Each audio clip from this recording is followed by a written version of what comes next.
understanding of this situation has now rapidly deteriorated. The LAPD moving in on horseback, firing rubber bullets at protesters, moving them on through the heart of LA. You just shut the fuck up! It's the Homeless Left with Matt Weinglass and co-host Jay Scott. Episode 112, We're All Being Played, with on-the-ground coverage from the LA protests. And here's your host, Matt Weinglass.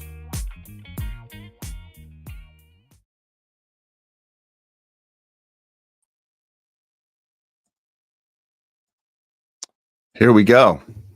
Here we go, guys. Welcome, one and all, to another great episode of The Homeless Left. We are coming to you guys live from Los Angeles, the center of the protests going on right now. Some are calling them protests. Some are calling them more than protests, perhaps riots. We're calling them something altogether totally different. We're calling it one big Psyop operation. How do we know this? Well, we are right here in the thick of it, in the middle of the action, and we've been on the ground. The Homeless Left has been on the ground this week, covering everything in real time. We have a lot to report on to you guys today. We're trying to do our best with all the information coming at us and the stuff we've been able to get on camera and some of our conversations we've had throughout the week before the show. And it's still just Tuesday, and we've already had a massive amount of happenings since this began on Friday. And with that, the conversations are important. That's why we go on the other shows. We've been on with Garland Nixon having this discussion. Obviously, Craig Pasta, he's not just friend of the show, he's been a regular guest host, contributor. We've been having the conversations with him. Fiorella doing Truthwire. We have some more great conversations coming up about this, but we try to share our information and share our perspectives and learn more as we can, going through everything in real time, and try to get it to you guys as best as we can, as quickly as we can, because we have competition out there. And I don't mean competition from other indie news outlets that are doing the work we're doing. They're our friends. They're the people that we help to elevate. They help elevate us. We're not talking about that competition. We're talking about the competition of not just mainstream media, but there are pundits out there. Their job is to protect power.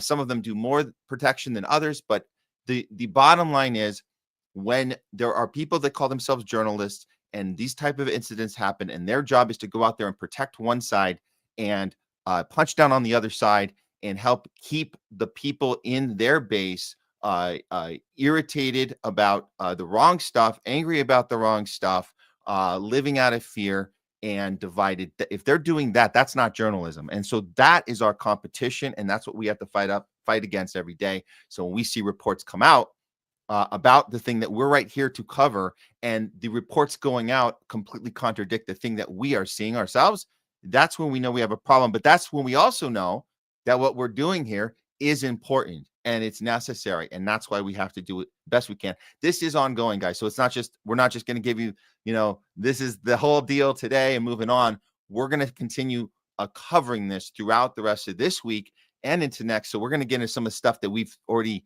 got our ear to the wall on, of things that are yet to happen that will transpire. So we're just going to try and stay ahead of it. I just wanted to give you the breakdown what we're going to expect today. If you guys are joining us, welcome to The Homeless Left. This is the non-tribal place for news. This is what we do here. We don't represent a tribe, a group, a color, a team, and we don't go out after another team. We like to step back and look at everything with critical thinking skills from a non-tribal point of view. I am your host, Matt Weinglass, and we're going to be joined by co-host Jay Scott in just a little bit.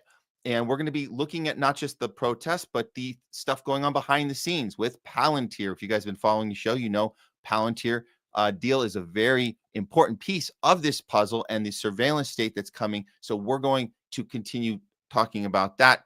There's been some CDC firings over from the HHS, RFK Jr. We're going to look into some of that, and an update on the Greta Thunberg situation that's unfolded. and looks to be like a Psyop as well. That's why we're calling this episode "We're All Being Played." So we'll be getting into this, some of this other stuff momentarily. Let me make sure. Give me 1 second here. I'm going to set up our first story. Let's go ahead. We're going to be doing a real fake news for you guys, and you you know what it's about. It's going to be about what's happening right here. Give me 1 second. We're going to get this going here. Here we go.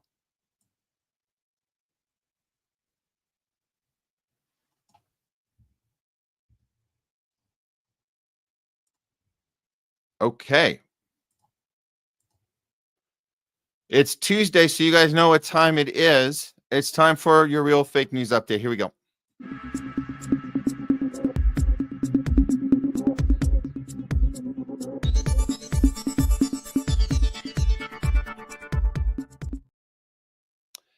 It's time for a real fake news update, not brought to you by Pfizer or the military industrial complex and the war machine either. We want to be very clear about that right here at the Homeless Left. Not brought to you by any entity at all, just ourselves. And that's why we're independent news outlet for you guys. Okay, today in real fake news, let's start with the obvious. We have an on-purpose divide going on right here in LA with the protests. Let's talk you guys through what's happening and then how the mainstream is choosing to cover it. So we're in 3 days of protests right now. We have Trump, who ran on immigration, coming through with that promise.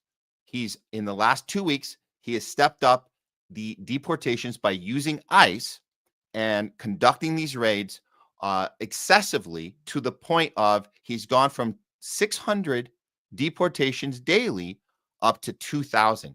And this is for the last 2 weeks. So as you guys can probably guess, things are uneasy here. We're in Los Angeles. This is primarily a Latino area and Latino families. And this means that people are affected on large scales. The deportations are happening. The raids are happening in very random places like elementary schools. And we know that it's been happening at the Home Depots and stuff. But what happened this weekend is there were protesters that took to the streets specifically to target the ICE offices. There was one particularly they were targeting that was right across from a Home Depot down in the Compton area. That's called Paramount. So we went out and covered that on Friday.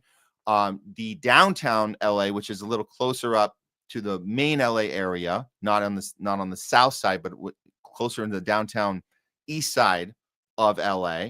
That's where all the federal building is. That's where the Union Station is. And during these last couple of days, from Saturday, Sunday, was primarily Sunday and Monday, that's where the protesters have been going to and have been a little more organized. So we're going to get into how that has panned out in the last 3 days. And we've been at all three, so we can tell you exactly what the sentiment was and how things unfolded at all 3 days. And they're continuing today, by the way, guys. This is not done. This is not done. So the tension between Newsom and Trump, this is, some can call it theater, but this is something the two of them have been at each other for a long time now. Now that Trump has officially ordered the National Guard to arrive here in California, they arrived here a day and a half ago. They've been here. They're not going anywhere anytime soon. Now the Marines have been called. So they're coming up from the San Diego area. They're going to be here probably today, later today, and they're going to be in charge too. So the idea is that Trump has taken this to a federal level against the wishes of the Governor Gavin Newsom. And they've been going at each other back and forth about who's to blame for the escalation. Here is Gavin Newsom's tweet where he's saying, do your job. This is to J.D. Vance, who's obviously part of the Trump team. They're both saying, do your job, back and forth. That's what we're asking. J.D. Vance says, do your job. That's what we're asking. Gavin Newsom comes back and says, do your job. We didn't have a problem until Trump got involved. Rescind the order. And he's referring to the federal order of bringing a National Guard and taking control of the situation outside of the state level. And he says, Gavin Newsom says, return control to California. So that's something that is not happening. Trump is continuing to double down. Like I said, the Marines are on their way. Now, when Trump was asked earlier today, what is his conversations like been directly with Gavin Newsom? Let's hear what he has to say. Mr. President, when is the last time you spoke with Governor Newsom? A day ago. Called him up to tell him, got to do a better job. He's doing a bad job, causing a lot of death and a lot of potential death. If we didn't send out the National Guard, and last night we gave him a little additional help, you would have, Los Angeles would be burning right now. Los Angeles would be not a lot different than what you saw take place in California and Los Angeles just a little while ago. And, you know, you got to remember, we have the Olympics coming.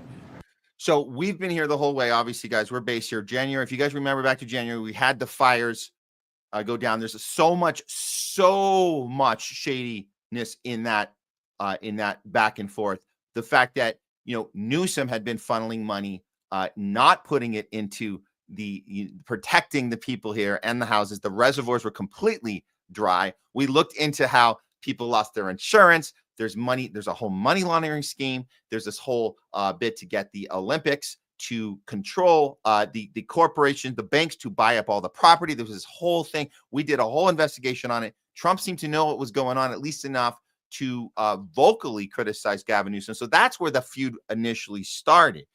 So now comparing these, what he's calling riots and you know, beyond protesting, these are people that are out of control, burning the city down. So he's using the fire language. So it's right back to this: LA would be burnt to the ground if I didn't come in. The difference now being he wasn't actually president when the fires happened. He was about to become president. He wasn't actually president. Now he has the actual power to flux his muscle and take control of the situation in California. Now, whose fault is it that it's escalated? This is where we have to step back and see that it's not, oh, it's Trump's fault, it's escalating. It's Gavin Newsom's fault, it's escalating. The escalation is done by something of higher powers. They're playing both sides on each other, and the escalation is going to happen no matter what. And this is just a little theater piece for us to kind of take sides on and say, Gavin, hit him like this. No, Trump, hit him like that. That's what this is about. And as far as the National Guard goes, well, I'll tell you guys this. The National Guard has been called in the past during a time when a governor didn't want it to happen. So I think that it's very clear that we make that distinction. Not saying that this is an appropriate time or not an appropriate time, but just to be clear, Trump is not going beyond the power of the president. It's been done before. In 1965, it was Lyndon Johnson who overrode the wishes of the governor then that was definitely against Martin Luther King and the Civil Rights Act activism, and Johnson wanted to protect Martin Luther King. Now, it's a completely different situation, but it wasn't overriding or overreaching as a president. You can actually do that. So I wanted to cite that. But again, this is about hyping up both sides and making the other side not just the responsible party and the one to blame, but the one that's out of control and a danger to the country. That's the level of escalation that both sides are doing. And what we're going to do here is show you guys it's not about picking a side here. It's about understanding the entire thing is a psyop and to keep us on one side of things and not see the full picture. That's the problem. That's what's going on here. Okay. Now let's get to the coverage of Fox and how Fox is doing this. This is what you call real escalation here. Okay, take it away. Tell us what's going on in our city, Fox News. Ingram, I think the Ingram report. Go ahead. Tell us what's going on here. I'd like to know. You've heard this time and again, and this is your state. I know you're from the Sacramento area, but what is your message to your colleague tonight? Well, recognize that they're the ones who have caused this problem with their radical, reckless policies. I mean, let's just think about how we got here. They let millions of people into the country. The Biden border crisis was way worse in California than anywhere else. Then they declare us a sanctuary state and a sanctuary city, so ICE can't apprehend the most dangerous of them in detention settings. Instead, they have to go into the community with targeted operations. So then we have the sort of NGOs that you talked about that are getting massive state funding and some federal funding in order to alert people as to where ICE is at any given moment. And then lucky for them, there are plenty of potential rioters because of all the early releases that Newsom has done from our prisons. And then to add fuel to the fire, the literal fire, the likes of Gavin Newsom and Karen Bass have used inflammatory rhetoric, egging people on, vilifying law enforcement, and then they refuse to actually do anything to restore public safety, which is why the president has stepped in to restore order. I totally forgot about the people they released early from prison. That's right. Talk about dropping kerosene on this fire. That's an excellent point for all of us tonight to remember about this state. And again, this is a state that I love deeply. I spent a lot of time in California. It is a beautiful, beautiful state, and it is being trashed by these people, and the voters have to wake up. Congressman, House Democratic leader Hakeem Jeffries, his voice is being lent to support those who are attacking ICE agents. Watch. We need to defend dreamers and farm workers and law-abiding immigrant families, as opposed to allowing the Trump administration to try to distract the American people by unleashing masked agents. If they were proud of what they are doing, why are they masked? This isn't the 1930s. Okay, so again, the language is important. How you report the news is important. And she's deliberately saying, well, Hakeem Jeffries, although he has an agenda, she's not being honest about what that agenda is by saying that he's supporting attacking these ICE agents, attacking the National Guard, attacking police. That's not what he's saying. You can't attack them. You're going to get your ass destroyed. I'll tell you we'll show you some of that later. So it's about defending, and you guys have to understand the sentiment here in LA right now. There is a fear in the air, and the fear, and this is the main thing. The fear has been created primarily by the media. That's the main thing. Okay, so you got Karen Bass, mayor of LA. You have Gavin Newsom, governor of California, blaming Trump for creating the fear, and then you have Trump blaming Newsom for creating the chaos. When in the reality, it's the media creating these vilifying, whatever side they're vilifying, and then that drums up the fear. Now, there are people in LA that are actually living through this right now. To have ICE show up to your elementary school and raid you, it's going to put people who've been here for many, many years are now skeptical to even leave the house. So that fear is actually driving a lot of people to stay inside. They're not going to tell you that part. A lot of people, a lot of Latino families are staying inside. They're not going to work. They're staying away, far, far away from the shot you're seeing there.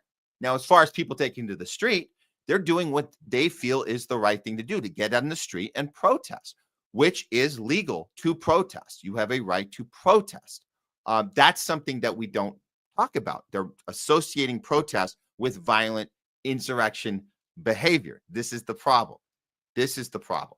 So we need to have a little more nuanced coverage on what's happening in the street. We've seen on both sides, protesters and police get aggressive. Now, I'll say this from the ground. The protesters getting aggressive seems to be people who are provocateurs. They are placed there to do the violent activities, to give the police an excuse to fire on the crowd. This is what we saw yesterday. The police don't actually need a reason to fire on the crowd.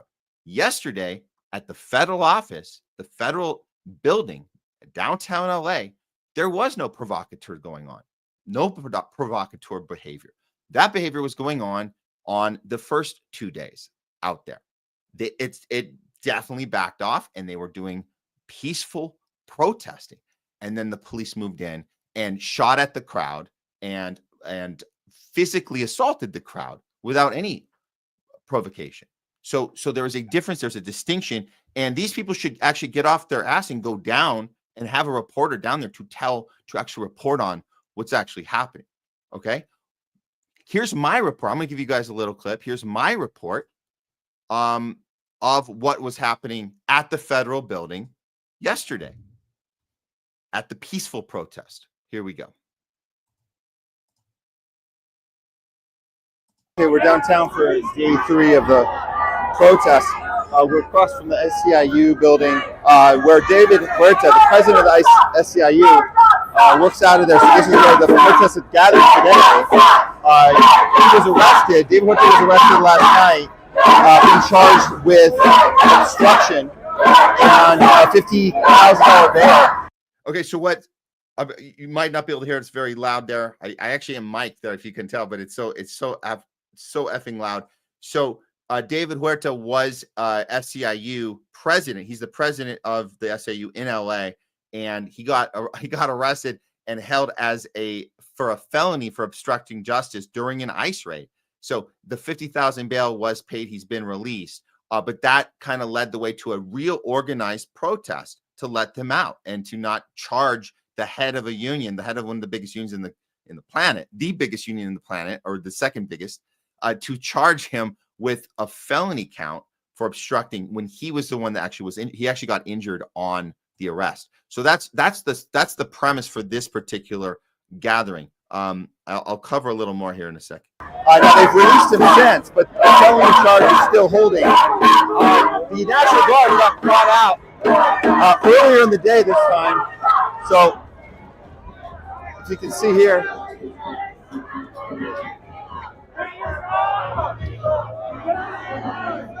so likely this confrontation will be going mostly straight through the afternoon into the evening. What we want to look out for, like we did yesterday and the day before, what we want to look out for are the infiltrators of the protest that will start escalating beyond peaceful protesting. Okay, so as I'm reporting right there, that was what my objective was. Our team's objective was to seek out the instigators and see when that was going to happen. We anticipated it was going to happen. I'm going to tell you guys right now, it didn't happen. There were no instigators. The police were the instigators yesterday at the federal building.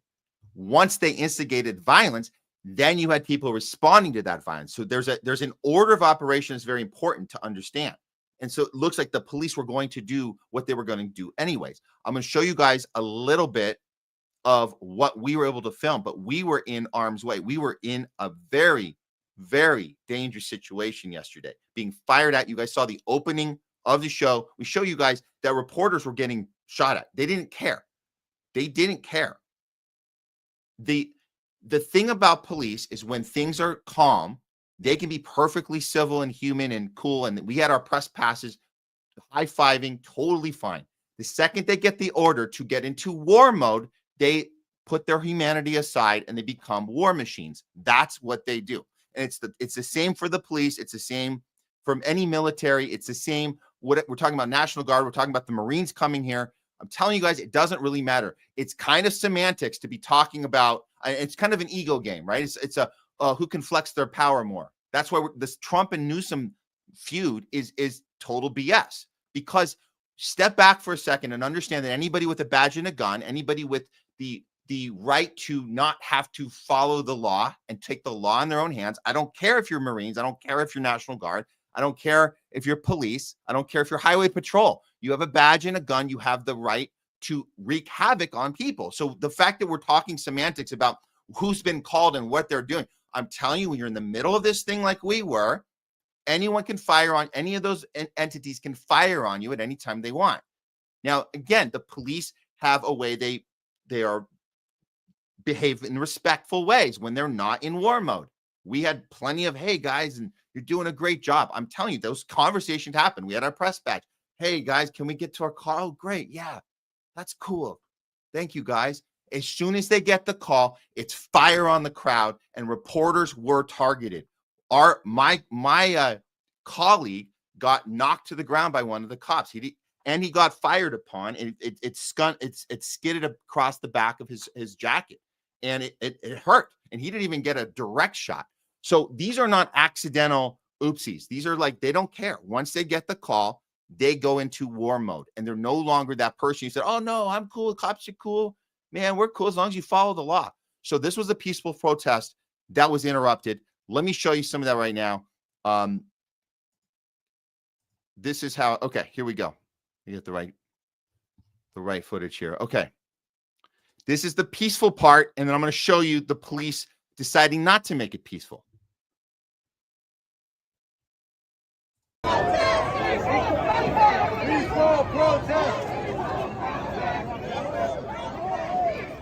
Okay, so the crowd's yelling peaceful protest.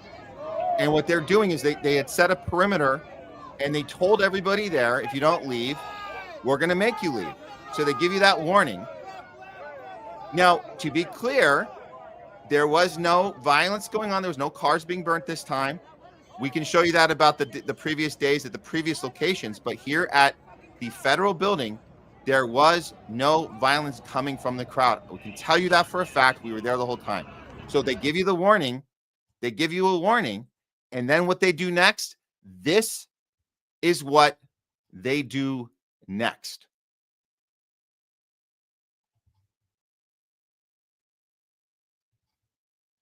Got to find it. Hold on. Give me a second, guys.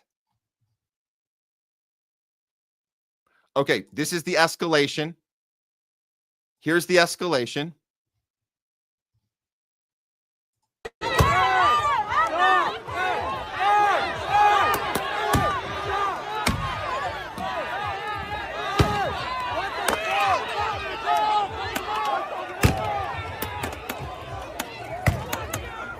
And so what they're doing, it's a combination of rubber bullets, smoke bombs, batons, and they're firing. I don't, you guys see this because we can't film it because they're up high. They're firing from above in different locations, like literally like Oswald style, like, oh, from the library. No, we don't know where the bullet's coming from. We don't know where these magic bullets are coming from. They're not deadly bullets, so let's be clear. But when they hurt you bad, and you're injured. And we saw people go down that were not getting up anytime soon. Also, the baton beating, that is a problem. People are ending up in hospitals. I don't have the reports in front of me of how many people were officially injured, but there was a lot of them. And we're telling you, reporters, doesn't matter. They can fire right at you when they get into war mode. This is the last shot we were able to get when we almost lost when our equipment got almost run over and we're barely able to save it. I did lose a couple pieces of stuff, but we got the camera, we get everything. The main stuff got saved, but this is the worst of it before we weren't able to film anymore. Okay, this is exclusive. You guys are seeing this first right now from us at the Homeless Left. This is them literally physically forcing us out of there. And they don't care that we had press passes.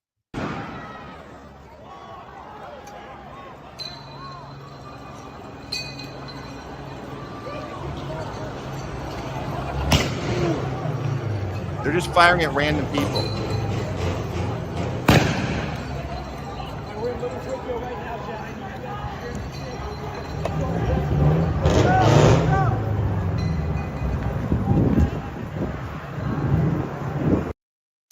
And it's a shame. It's a shame that we couldn't get any more footage as we're running with all of our equipment. It was a lot to maneuver. It was a lot to maneuver through. And I'm showing you guys this. The reason I'm showing you guys this on Real Fake News is because we were there to cover the story, and the people reporting around these different news organizations are not giving you this story for whatever reason, on purpose, being sloppy, just taking orders, not asking questions. To end this segment right now, we're going to go on. We have a lot more to get into today, and we're going to bring on our co-host in just a moment. But I'll give you guys one more shot of some fake news to end the segment. This is from Fox 11, LA, local LA, and they're here. They don't have to get on a plane and fly. They're here, okay? Just like us, Fox 11 is here. Let me show you guys their coverage, and I can tell you honestly, I think they're completely confused. I don't actually think they're lying on purpose on this one. I don't think they have any idea what's going on. And they're reporting safe from their studio while I guess they have an overhead shot or somebody's doing a drone or whatever they're doing, but they're reporting away from the action and they have no idea what to report on. Listen to this. To see that Christina Gonzalez was saying that this is not an organized rally like we saw earlier in the day where you have the different organizations that are backing some of these protests. This is more, she said, organic, and maybe that's what you're seeing there. I'm hoping that is... What are those boxes? Are those masks of some sort? Are those gas masks? That doesn't look like food. Yeah, those are... Looks like masks. Yeah, no, those are masks. Yeah, so people are prepping for some sort of altercation with police as we speak. Yeah, because, this is a different scene than what it's intersection, like I. Yeah. I mean, we saw at this intersection, like I said, there's no local police. We've been seeing the burnouts. A very different scene. And are those hats that you wear that are more like helmets? I mean, this is a worrying sight. I mean, Christina's site, which is like very close by, she was describing a festive atmosphere, and it looked like a lot of folks, including a lot of older folks, who were there for the right reasons. This guy's tagging the sidewalk, right? You know, this is troublemakers. You probably don't put on a mask unless you have a plan of not wanting somebody to see your face. And so this is concerning. Where you can feel an energy in the air. It's hard to describe, where it just feels like something's going to happen, and you're waiting. Okay, I'm pausing there because that's the box that was passed out. It's called a bionic shield. The reason why they're passing these shields out is not because they're looking to cause violence. They're looking to protect themselves. This is a defense item because we are getting sprayed with rubber bullets. We're getting smoke in our faces. We're getting there's tear gassing going on. It really, really burns your eyes. I'm going to tell you that. I've had it in my eyes several times over the last 72 hours. So the fact that they finally zoomed in to get the bionic shield, this is something. So the National Guard, they're allowed to have all their defense shields and everything, but the protesters aren't. When the police are making the first move on the protesters, look, I'm just giving you guys, I'm just reporting you what I see there. Okay, I'll say this again: Saturday and Sunday were a little different. They were provocateurs. We're going to get to some of that in our next segment. We're going to tell you guys how infiltration works. Yesterday at the federal building, downtown LA, there was no provocateur needed because the police were ready to do this regardless. And I think that's going to be my final assessment of real fake news. And this is us doing actual journalism. We're doing actual journalism. I'm going to give you my assessment now. I feel that, and this is my analysis, I feel that regardless of the instigation and the violence of whatever the provocateurs are and wherever they come from, that's enough. Obviously, that's enough reason for police to respond with more violence. If the protesters don't have that go down, if they're completely peaceful, the cops are going to respond with violence anyways. So either way, the cops will respond with violence. If you give them a reason, they can justify it. If you don't give them a reason, they still will do it. They don't need a justification because all you have to do is report the way you can word your news report however you want, use words that you want to use and say these people need to be stopped. The police are defending themselves. So it really doesn't matter. They're going to do it anyways, regardless. So there's no nonviolent resistance. There's no violent resistance. There's no nothing. Every one of these ends in the same way.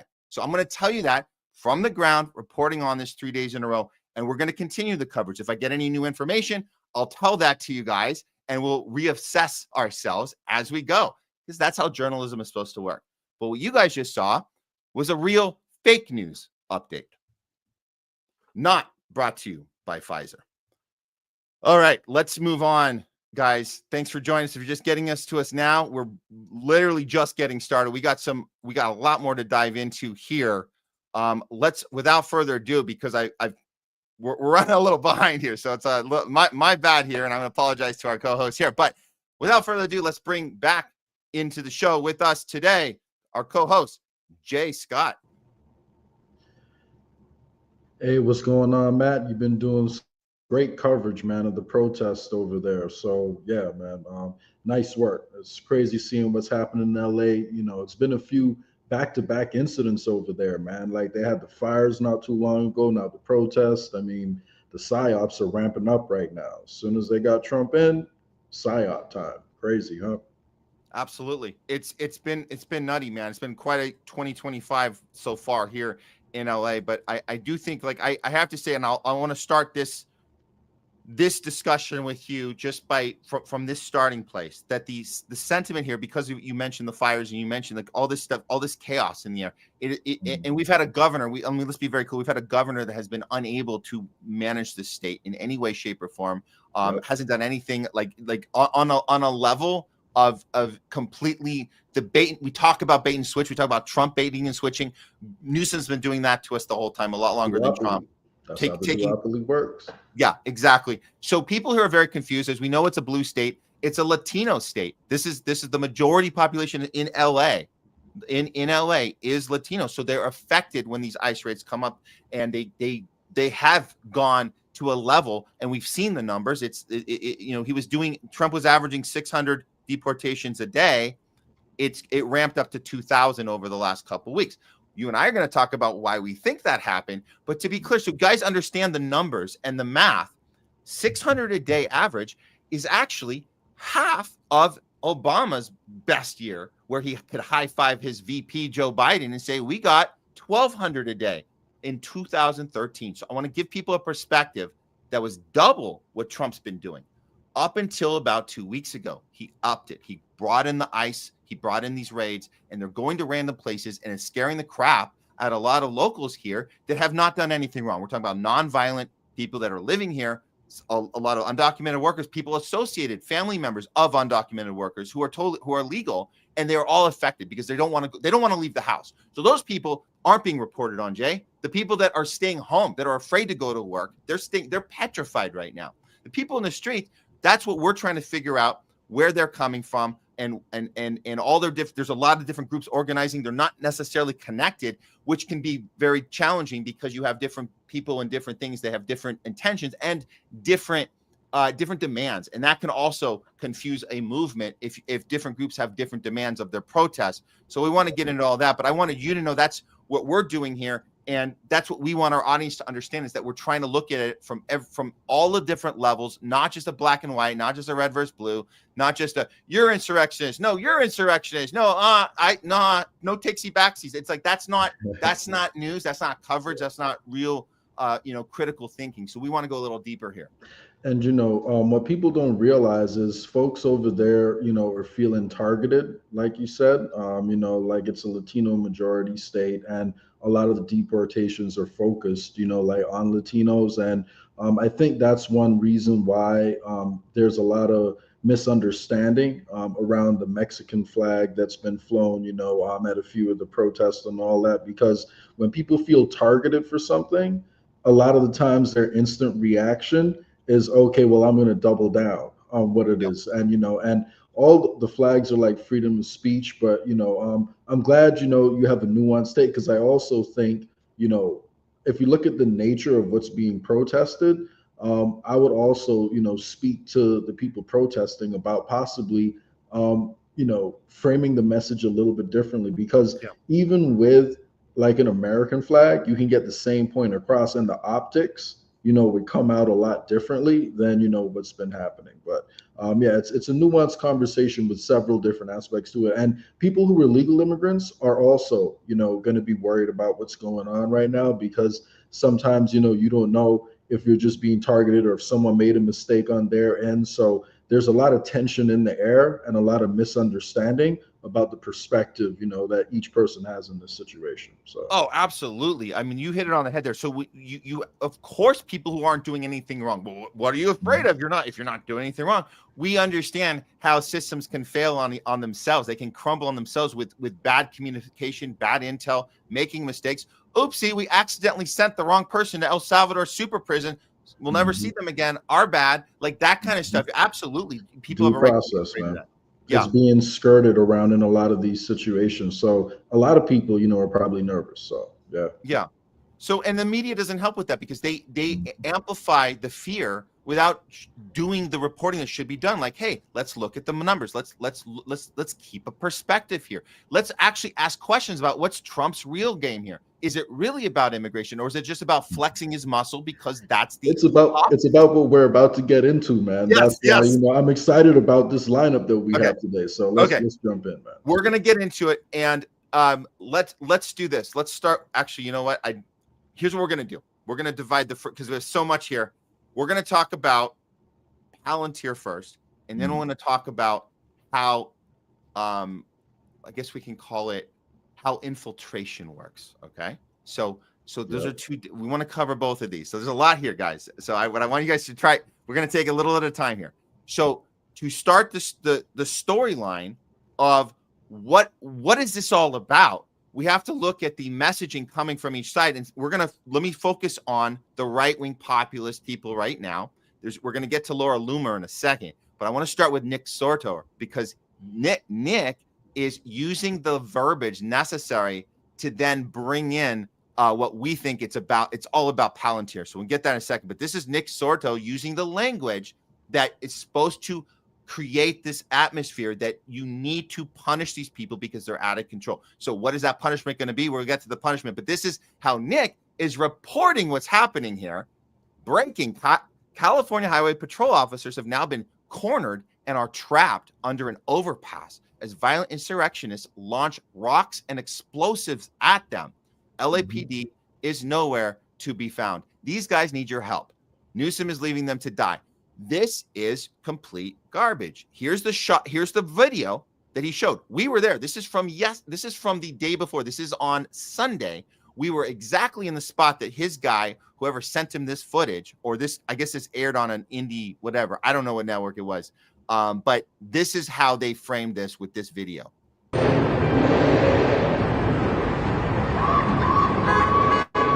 Okay.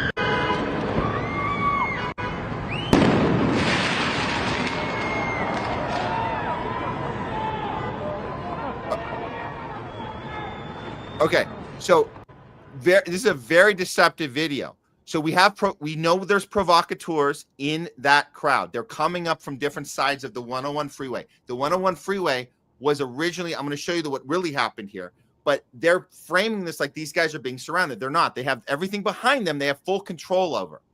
They're the ones firing. The firing is going back and forth, but these guys, they're not in a bad situation at all. Now let me show you what we filmed in the exact same place at the exact same time. This is how the freeway incident began. So this is what protesters do, and we can debate the effectiveness of stopping traffic, but this is not violent. This is what protesters do. Again, we've seen stopping traffic, and a lot of people say, and I'm not like I don't necessarily disagree with it might be the wrong approach, but it is their right to do this. It would be a better approach if they go up to people that have power and stop them from moving, not innocent people going to work. So that might be a really bad tactic. But as you can see, they are just being disruptive. Protesting is about disruption. So this is their type of disruption. So this is before the cops cut off traffic. They're going to cut off traffic anyway. Oh, by the way, let me tell you guys, how many times have you been on the freeway where cops just close the freeway off and you have to exit? They do that. So just to let you guys know, protesters aren't the only people that have just stopped traffic because they want to stop it. You have to, sorry, we're not going to let you through. You find another way. Well, here's the next part of that. So there's the same freeway. There's the highway patrol. They're stopping. They're setting up a barrier. And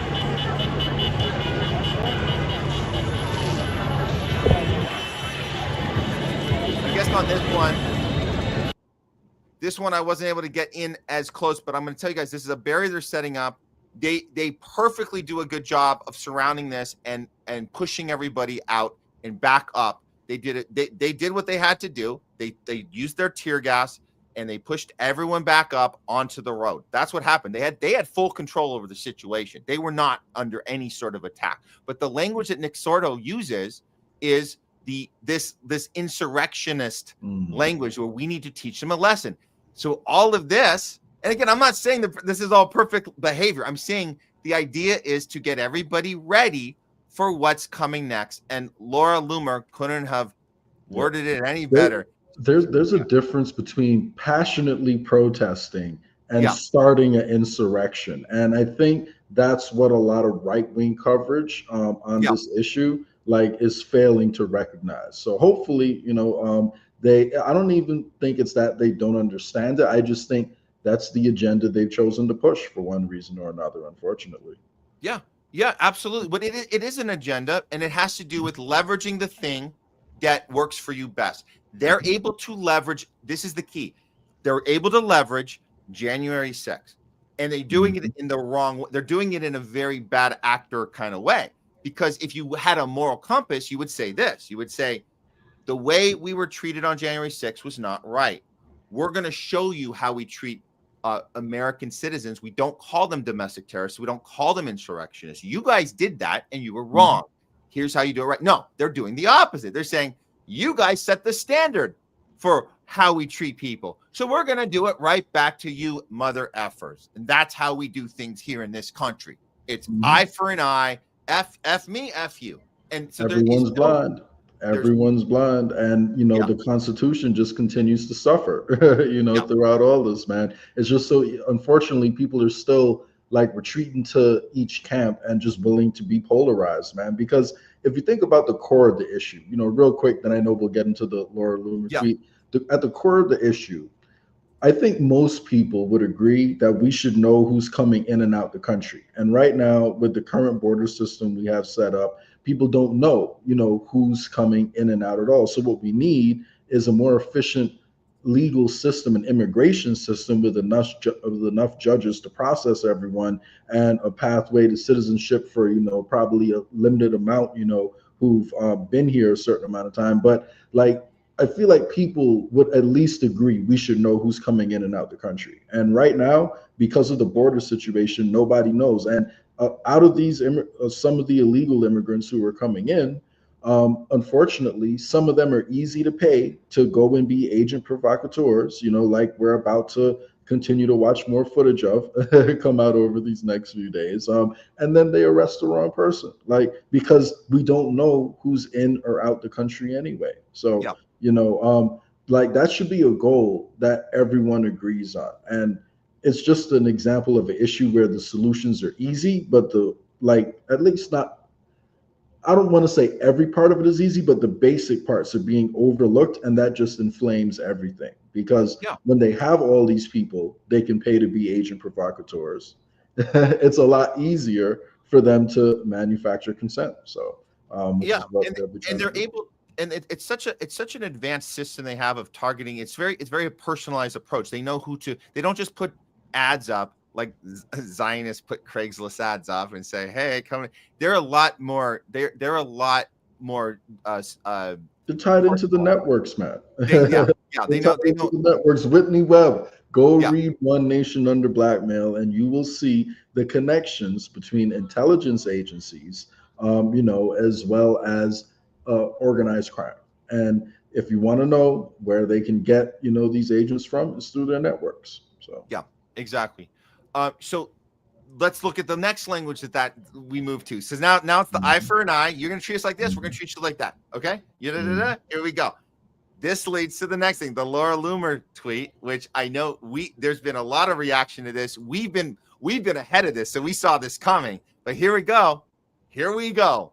Time to deploy Palantir to Los Angeles. Big brother. Deal with the illegals.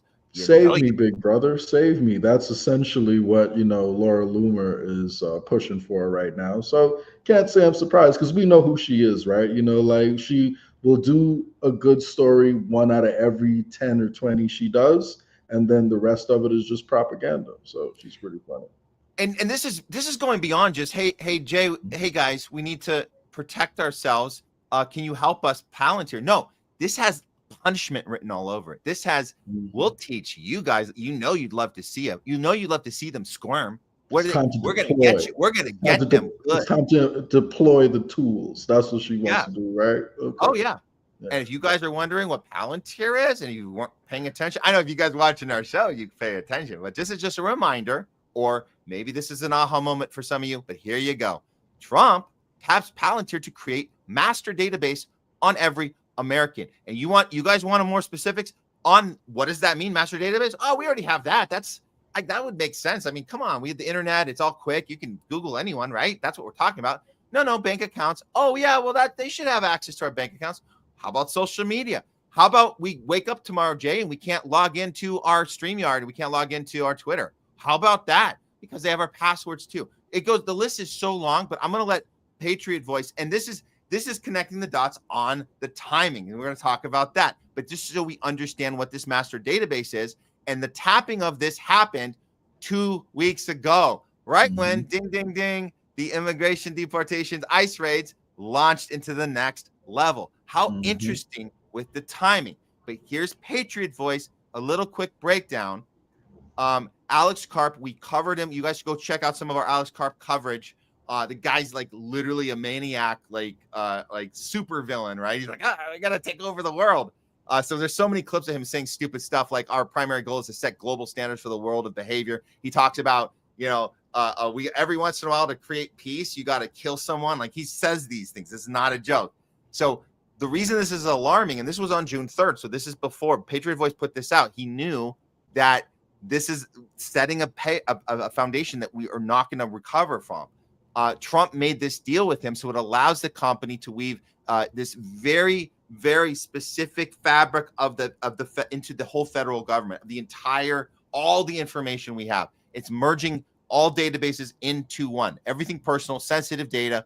First time this has ever happened.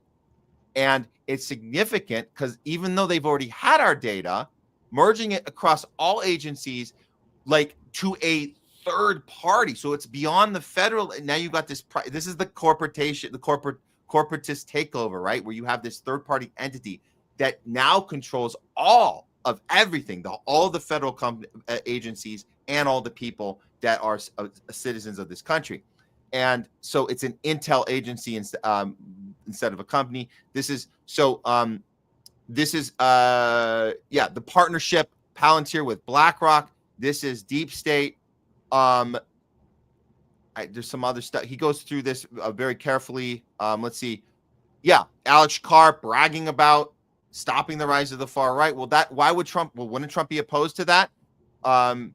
Because he frames himself. Alex Karp frames himself like a progressive.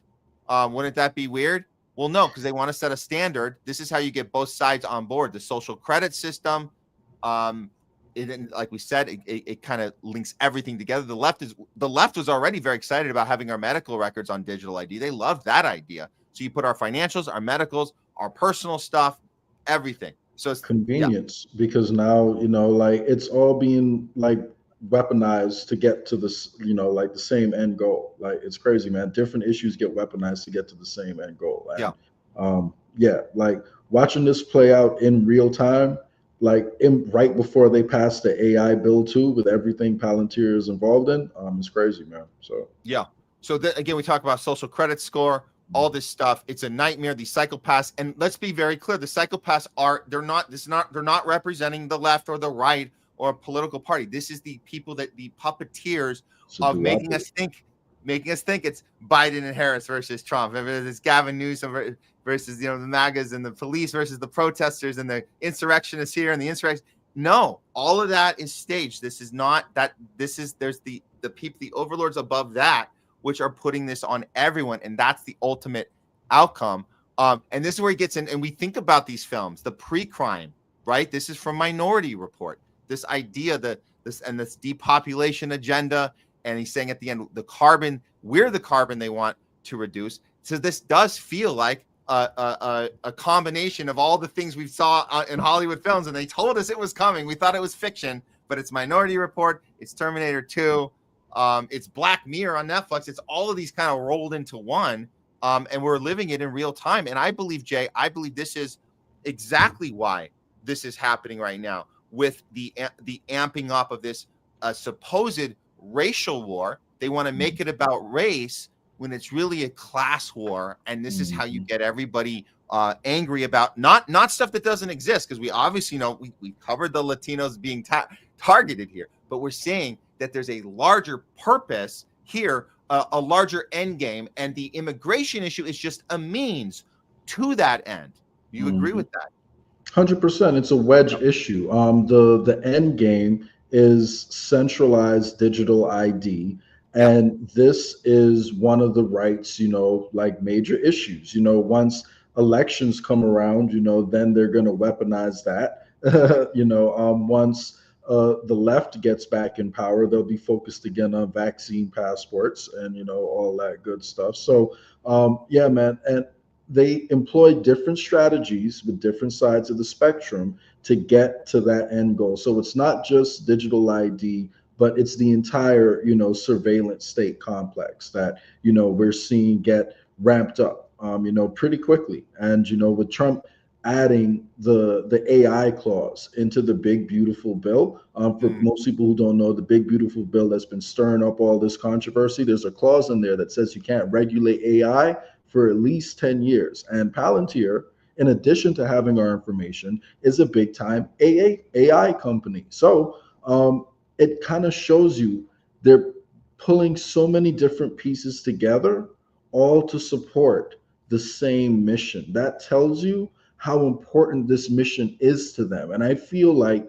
the more important it is to them, the more attention we should be paying to it. And that's why I would encourage everyone who's out there, in these protests, which, I respect everyone's rights to protest for whatever issue they feel, but I think it would be wise for them to consider a strategy that also highlights some common ground, with other people too. Because don't get me wrong, what's happening, I think, the skating around of people's, constitutional rights to deport them, not deny them due process, all that is terrible too. But if we know the end goal of this issue is to bring in digital ID, and I think that some of the protesters should start including that in the conversation and talking about how that goes against core constitutional ideas of the country. You have the right to privacy. They're trying to eliminate that right. And right now they're using us as an excuse. They're using a real issue that's happening to people because of the current government and the ineffective system we built, to push people towards a malicious agenda that you can't see the full picture behind right now. So I would just encourage people, of course, continue to call attention to the immediate issue at hand, which is, the elimination essentially of due process for people to, fight this crime, and tie it, show people where the end goal is going. So I don't know if a lot of the protesters I don't think they're aware. I don't think a lot of people in the country are fully aware of what's happening, which is why what we're doing, I think, is so important, man. What you're doing out on the ground over there and providing a different perspectives, we really have to get the information out there and help people kind of craft their messaging better, because it could be a unifying issue. Suppose, Matt, every protest moving forward was aware of the fact that they're trying to weaponize protests to bring in this police state, and they incorporate that into their protest strategy. Because I feel like no matter what the issue is you care about, if you're out in the street, then your protest has the ability to be weaponized. Yeah, it's a very hard lesson for people to learn. I think a starting point is people are maybe more willing to start from a place that we go historically. We go pull something from the past and we say, hey, we show them, hey, this thing that we thought was a thing, here's where it steered off into, it was captured, it was infiltrated. We can show them that. COINTEL on steroids, Matt. Yeah. That's what it is. But to be able to see it happen in real time, I mean, I'll admit, Jay, I'm going to admit it right now. I mean, being out there this weekend, especially the first 2 days, we just covered about this fake provocation that did not actually happen on Monday, but over the weekend there certainly was, and we're going to get into that in a second. But it's the first time I've been. I will admit this is the first time I've been out at one of these protests where I could see it. I could see it in real time. It didn't take me till later, and I used to have to be like, "Oh, that thing was fake." I could see it happening as it was happening. And that's what you're talking about, right? Yeah. You know why? Not only is your eye getting better, probably because you've seen it so much before, I feel like they're also probably getting sloppier too, on top of all that, because they've been doing it for so long. It's, part of the routine now. And it's probably all of the above, man, because it's a constant strategy. I'd like to, let's go ahead and get in a little in this infiltration situation here, because I think that it's important we give tools to people. You guys got to understand, if you're at one of these things, if it's for this movement or any movement that you feel it's time to get out in the street for, you look out for these things that just don't really make sense. This one was so obvious, I had to call it out, and I couldn't find the clip of me. I got everybody to chant "Fed, Fed, Fed," but this one is when I first noticed it. Watch this guy. he's not. I think he's a little. The MK Ultra is not really working well on him because he's a little confused about what he's supposed to do. But right before I pressed record on this guy was up in the faces of the cops, and I think they even knew he was fake, and they weren't doing anything. Where everybody else that got up to them, they would physically get them away. This guy had a free pass. He had a free pass to go up and do weird shit to the cops, and I thought it was strange. Look what he's wearing, and we'll talk about it. But this got everyone's attention that this is a total fraud. Here we go. We are asking you questions. We are, bro. We all are, bro. We all are. We're talking shit, but you need to tone the fuck down, bro. For real. Okay, what is he wearing? He's wearing he's got the communist flag behind him. He's got a Free Palestine scarf around him, covering his face. And if you guys see the front of his sweatshirt, it says "Property of Allah." So he's doing every single fear tactic that the right loves to conflate everything together. Nobody dresses like this. This is not what people do. It's not a thing. It's not a thing. And then he starts calling us all Democrats. You Democrat, as he's wearing a communist. None of it makes any sense. And again, the part that's important is we didn't get this on camera, but he just he was literally up with his flag in the faces of the police. Nobody else got to do that. It was really, really strange. But watch what I do next from behind the camera. It's kind of funny. You're agitating right now like a motherfucker. Bro. We're really protesting on here, bro. Yes, we are, bro. Standing here saying nothing. It's what you call a classic infiltrator right here. 100%. Look at this. Look at this. Look at trying to That's not what we're representing right now, man. I love how he's also trying to conflate the Free Palestine with communism. Oh, you got all the ones to scare everyone, right? It's infiltration right there. It's not real. You're trying to put all these. Stop being lame. Just go. Yeah. Stop being fucking lame, bro. So this is what you have to do. You have to get loud about this and get everybody to notice it, and then and yell "Fed, Fed, Fed." We had people doing that, and we saw that at January 6th, and it's good. You got to get the crowd to be aware. And people might ask, and Jay, and I get it. There's if you're just seeing this kind of idea that you never thought of that this was a thing, you might be asking, Matt, why does it matter? He's not doing it. Like, this isn't like burning a car. What's the even if he is a fake, who cares? Who cares? He's showing everybody around him. If we didn't call this out, if we didn't vocalize this and have everybody notice, him going up to the cops was sending a message, a subtle message that it's time to do it. And guess what? He gets to go home safe. You don't. He gets to go home safe. You don't. But you know what, Matt? I gotta say, Matt, I'm truly disappointed because they didn't even have like a Russian flag on his pants and like some Iranian shoes. Like, I feel like they should have put an Iranian flag on his shoes because they missed the spot, man. Like, there's so many more of America's enemies they could have thrown into that costume they gave him. So yeah, like it is funny because like you see them trying to wrap up everything people fear into one person and then have that be the center, like of the press. And imagine if people had actually followed him. They probably had nice clips of that guy over there, and they were ready to get on the news and tell everyone, look, China and the Muslim Brotherhood, like they're right here, they're in your face and they're ready to go. So yeah, man, it's crazy that they're actually getting caught though, and hopefully, like we can continue to learn from this and spot them, while they're doing it. But again, people, just remember, as the surveillance state, like picks up, they're going to be looking to do this, and it's with every single protest, man. And so yeah. For our right-wing populist audience, and we know you're out there, we love you guys. Please, we need you right now to be vocal about this because you saw what happened on January 6th. You saw Ray Epps doing his thing. We'll remind you who Ray Epps is. I pulled the clip.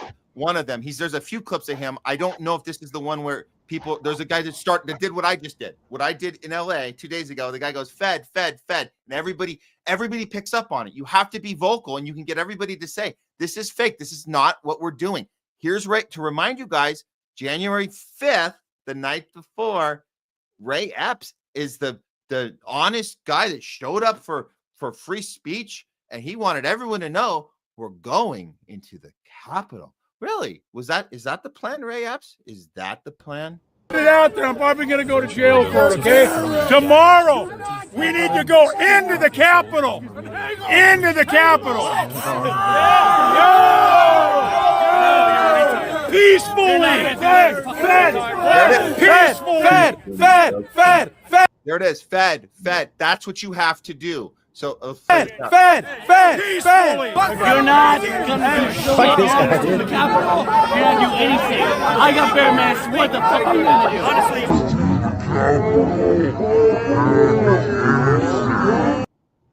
You know, this reminds me of the congressional testimony where they were asking the FBI director, did you guys have any informants there that day?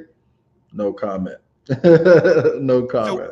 Right. And we know, we followed this story. We know Ray Epps was a Fed. We know that. And he was first he was on the FBI most wanted list, and then he was removed. He was gone. And then they came up because they had to cover their bases. They had to come up with a fake thing that we did give him something, and he got, it was a misdemeanor, and then he got it removed. So what are you guys accusing us of, huh? But at the end of the day, we know for a fact there were at least 200 Feds at January 6th. You guys know that. You guys know this is how it works, and this is how infiltrations work. We had and I didn't tell you this, Jay, but we might have a chance to finish this interview that we started. Craig Pasta, I was on with Truthwire yesterday, and we had the ex sheriff of LA on with us, and yes, and I didn't know he was coming on, and Craig's like, we got like 5 minutes with him, ask him some questions, and he was the sheriff. It's Sheriff Villanova, who was the sheriff during Black Lives Matter, during George Floyd. And we wanted to ask him about this, and he's definitely he's very hardcore against Newsom. He thinks that he's doing a crappy job as governor, and he understands how infiltrations work because he was vocal about January 6th. He knows that, and he has no problem showing up for a 5-minute interview with Craig Pasta, which I think is awesome of him. Mm-hmm. We just had a minute, and I asked him, I go, dude, and I'm going to ask our viewers the same question I asked him, Villanova, and we're going to get a follow-up interview with him very soon, so I will continue this conversation. But this is a question you got to ask yourself as a non-tribal thinker, which we hope you are. If they're capable of putting a Ray Epps out there, if they're capable of putting 200 Feds out there to create the scene that they want to create, don't you think they're just as capable of doing it on the other side in a way that works in that regard? It's not a one-size-fits-all. It's not, so obviously it can be a different tactic, but can they, if they have the means to do it over here, don't you think they might at least consider doing it over there? And if they would consider it, why haven't they done it if you don't think they have? Or could this be the thing? Could this be actually it? That's what I'm asking viewers to understand, is that once they figure out how to do something, they're not just going to stop. It gets weaponized against both sides, which is why, the divide and conquer strategy is so important, to what they're doing, because if they can keep us divided, it's easier for them to push their will on us. So that's why they pick all these wedge issues that they know are going to further inflame these situations. So and unfortunately, real lives are being destroyed in the process, and it just goes to show you how little the people who were coming up with these plans, care about what happens to the rest of us, man. So hopefully I'm glad people are catching on to it now, though, and the infiltrators are being called out in real time. Yeah. I want to show you an example that Fiorella found that we didn't actually have time to cover on yesterday. So I wanted to do it on, because she did a good backstory on this. This is a man, his girlfriend was arrested by ICE, and he tells us that ICE wanted them to riot, instructing them what they needed to do. And so he's telling them, this is insane, guys. So check this out. This is a story that Fiorella covered. This is happening here right now. So there's different techniques. You have to be aware of this. And when people tell you this, listen to them. And so what do you and your girlfriend do at that point? we get off and we see everybody else getting off to record peacefully. We do not throw anything at them. We're not yelling at them. We're just recording what's going on because people deserve to know the truth. This is why you guys are here. This is because, you know, these things need to be documented. This is what they wanted. They wanted people to riot. They wanted the people to start fireworks. They wanted the people to start burning out. Why? Because this is the effect. So they can make us look bad. So they can make us seem that we're the ones causing this, that we started it. We didn't start this. So you jump out of your car and you start recording. So what happens from there? Tell me what happens with your girlfriend. As soon as we start recording, that's when they start pointing the tear gas guns and they start shooting everything. Everything, everywhere. So we can't breathe. We can't see anything. She has her phone. One of the agents, I hear them go for the people with the phones. They went straight for my girlfriend. They ripped her out of my arms. They took her. They threw me. They threw me her phone. And so what do you and your girlfriend do at that point?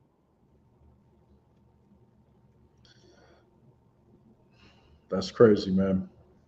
Wish I could say I was surprised, but wish I could say I was surprised. But you know, the way that they're actually trying to instigate, you know, across you know, every single protest, I don't know. I just really hope, you know, people are aware of the money ties, you know, between Trump, you know, and Palantir, because that really explains everything, you know, we're seeing now to the grassroots level. So if we don't get to a place where like the grassroots are looking at the big picture and ways to unify, they're just going to keep getting worse and worse, man, you know, with these attacks. So yeah. And you know what? I got a couple comments on here. It was, thank you, Ed Rams. It's Villanueva. I pronounced it wrong. We will confront him some more. And Kelly James on YouTube says that ex-mayor dude was doing propaganda. Yes, that's so. Look, this is what our job is, to hold everyone accountable. And if you can shine the light on one side, but you're going to protect the other, we're going to call you out on why are you protecting the other. You got to look at all that. It's happening on both sides. And I don't even like that term anymore, Jay. I don't want to say the term both sides, because that, to me, that shows that, hey, we're showing both sides. We're a balanced news network, Jay. No, it's not. It's not both sides. It's stepping back from both sides, whatever that is, and saying, let's talk about the dysfunction of the entire system, which is dysfunctional on purpose. Yeah. Well, you can present both sides and then put it in context. There's nothing wrong. And usually there's not even two sides. Usually there's a lot more sides than two sides. And you know, if you present it as this, you know, like I think immigration is the perfect example of that, because it's presented to us actually as two sides, right? You're either a racist or you're for open borders. Those are the only two options like that we have. So when in reality, if you drill down to the actual issues, no one who's coming in and out, having a fair process, having a transparent process, you know, for what happens, like, you know, we could easily come to an agreement between both sides. But instead of people doing that, you know, they use it as instead of the oligarchy allowing that process to naturally play out, they just rev up fears, you know, like on each side of the issue. So it's a common thing. Here's some other original footage we shot at the 101 thing that went down the night before last. This was before nightfall. You guys probably heard, because this was a big one. I'll turn the volume down. We'll keep this on in the background. But there were actually 5 of these Waymo vehicles lined up and torched. And so go ahead. That's why I actually want to ask your opinion on this, right, Matt, because I understand why people, you know, who feel like they're being targeted want to bring the flag of the country, you know, like that they're from, right? But you see how in this video now there's a Mexican flag, you know, like being flown, like right there. If the whole reason for the protest is that you want to stay here, right? Like, in my opinion, I'm not saying that you can't be proud, you know, like of your heritage, because I'm an immigrant myself. But if I, you know, was at a protest about staying in the country, I would probably highlight, you know, why I want to be in America. Like, I would talk about, you know, the values of the Constitution that I agree with, you know, like the good things that America has been a part of. Like, I feel like as a strategy, to get to the end goal, I feel like, some of these protesters should at least be aware of how, it can look if the issue is specifically about staying in the country. I'm not saying all protesters everywhere like need to carry an American flag with them to a protest, but if it's a protest specifically about staying in the country, don't you think it could be like slightly better, optics? Because it's so easy for the right to go, not the right, but dishonest people in general to just weaponize this and say, look, this is an invasion. We have all these foreign flags. You have fires burning in the streets, and it's people from all over. And the truth is, it's not just Mexicans that are being affected by this. Like, there's immigrants from a lot of different countries that are being affected by it. So, if you just highlight one, like your situation, instead of taking the overall approach, I feel like if they were to, and obviously, I'm not in that protest, so I can't tell them what to do, but don't you think it could be better strategically for them to make their point and gain more support? If they were to consider using more American flags, in the protest too. No, that's excellent point, Jay. I think that this is a discussion we are going to want to have with, the PSL, the socialist groups that are there, and to talk with them. We're going to try and do that throughout the week and have these discussions. But the problem is with this whole protest thing, is that it's not very well organized because there's so many different groups trying to do something and their messaging is off. The reason I'm showing this one is important because when you line up, this looks like this to me. I'm not 100% sure, but everything checks most of the boxes that this was a Psyop lining up these 5 cars. They're Waymos. It's designed to send a message to, we are against your the world you're building for us. We're against it for whatever reason. We're afraid of it. We're threatened by it. We're going to punish your app, the Waymo app, where there's no driver in the car. So it's almost like this theatrical presentation. It's like performance art where we're sending a message. When we say it's they're pretending that it's a message being sent on behalf of the people that are against this changing this new technocracy age that we're moving into. As Klaus Schwab says, it's the 4th industrial revolution that is coming, and it's either going to be Elon and it's going to be somebody or we know Alex Karp or Peter Thiel in the driver's seat, and it doesn't matter who it is. It's the point is that you have Palantir doing this. This is symbolic to me, Jay. This is symbolic of the fight they want it to be, and they're going to say, you're either on our side, the civilized people that want a better world, or you're on the side of the people that are acting out of fear and they're vandalizing and they're afraid of change and they don't know what they're doing. At best case, they mean well, but they're completely lost and they need to be stopped. And we need to elevate to power. Palantir will take care of everything. Everything's going to be great. Don't worry about the burnt Wemos. We're going to make sure everyone can get in one. Nobody has to drive again, by the way. Just so you know, nobody ever has to drive ever again. We got you covered. We'll get you to where you need to go. Not that you need to go anywhere. Everything you can just stay home. Actually, you don't even need to drive at all. Can you imagine being an activist, right? Say an activist even against like big tech or something like that. Like suppose you were like anti-Google and now pro free speech or whatever reason it is you're protesting them, and you can only depend on Google's transport system like Waymo to get where you're going, and like you gotta take this to the protest about Google. I do think, I really hope as people are out there organizing, I just want people to think about how to bring in the biggest number of people to your side and how to find more common ground, to widen the movement, man. The wider the movements are, the easier it'll be. And I think we're actually at a special moment in time right now, Matt, because we have 2 examples, like literally back to back, right?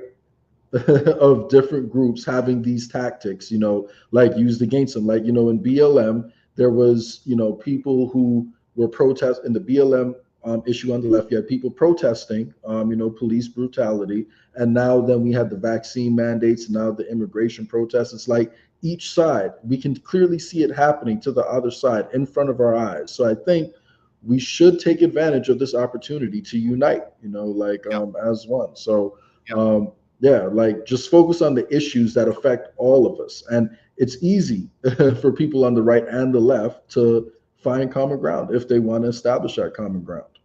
Well, let's start right with this, because this isn't ending. We're not at the end of it looking back and saying we'll check in with you guys at the next one. It's happening now, guys, and I'm going to tell you, we got intel, we got word on what's happening next in these I guess you'd say this the immigration protests against Trump. They're pinpointing the enemy. The enemy is Trump, racist Trump, out of control, Hitler Trump. We told you not to vote for Trump because he was the next Hitler and he's bringing on Nazi Germany. We're here. We've arrived.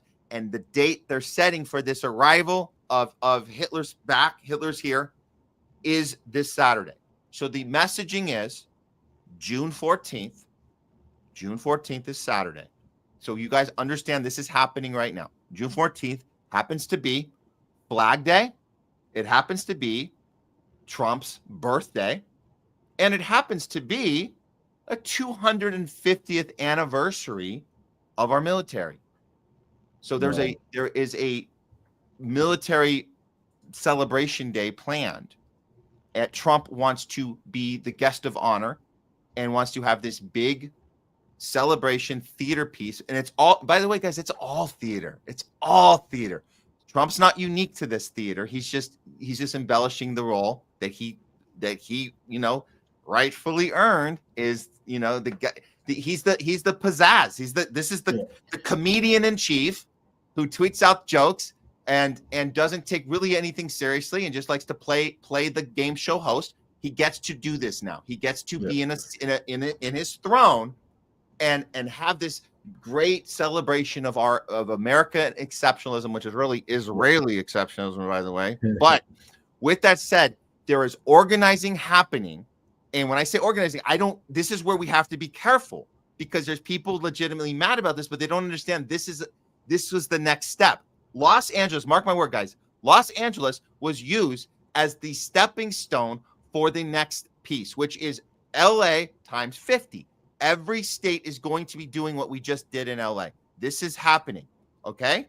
So I don't know if we can stop it from happening, but we have to understand that when it does happen, we have to be smarter about what's going on in the street. All of the provocateurs, all of the theater, all of the not real things that you think is real is not real. And it's designed to divide us and put another, Craig Pasta says this, it's to fabricate another color revolution that distracts us from the class war that we're actually in. And we need to be all on the same side, battling the technocracy that is coming in this fourth industrial revolution. Let's look at the information we found here, and I want your thoughts on this, Jake, because I don't know because no one else is talking about this. I'm trying to connect the dots on this. June 14th. Here's what we've discovered, and you guys can look for these hashtags. I think there's something about like a king, like no kings or something. They're using that. There's something there about king. I'm trying to figure it out, but no King's Day. So keep your eyes on June 14th. This is from Gypsy Patriot. Day of Defiance. So they're calling it a day of defiance. The protests are set across our country. There's your Flag Day, there's your Trump's birthday, and there's your 250th Army celebration. It's a parade in D.C., but they're using L.A. as the test for how we can get people in the street to show that they can't be controlled, they can't be contained, and they need to be taught, as Laura Loomer says, they need to be taught a lesson. Okay? There's your map. These are the events being planned. LA was the catalyst for this. DC is going to be the destination, and everybody else will be affected because you, if you're watching right now, you're in the States, you live in a state that you see a dot, at least one dot in right now. So be aware and know this is happening. And then let's talk about what we can do about it. I don't know. Maybe you have a different idea, Jay. I don't know if you don't stop it, but you have to maybe be smarter about it and be ahead of it and respond vocally about it to help keep people understanding and not confused and not doing stupid shit, but understand what is actually happening. Yeah, I mean, my only advice I would say would be to make sure that you're always thinking about the big picture, and you have, like, clear goals behind, why you're out there. So if I wanted to protest, on this issue, I would say I'm protesting for the right to due process, the for my constitutional right, like to privacy, and yeah, those two issues right there, because that's essentially what these immigrants are talking about, right?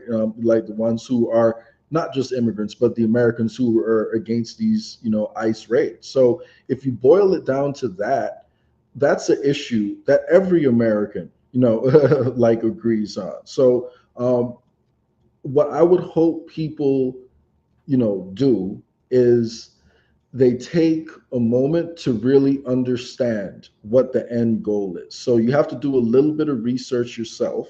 You have to learn about, who's funding Trump, and then you'll start to get the big picture. And the wider knowledge that's available in the country of that big picture, like the better will be, the better prepared we'll be to actually stop it from coming into action. So part of that is calling out Zionism for sure. Part of that is calling out the forces behind Zionism, and part of that is recognizing the system itself and the role it plays in keeping all this in power. And when I say the system, I'm specifically talking about the way it's tailored for the establishment to do election fraud, but not in the way that the right presents it. They're literally just like probably going there changing the databases, like for all we know. So, like, think about the big issues, have a clear goal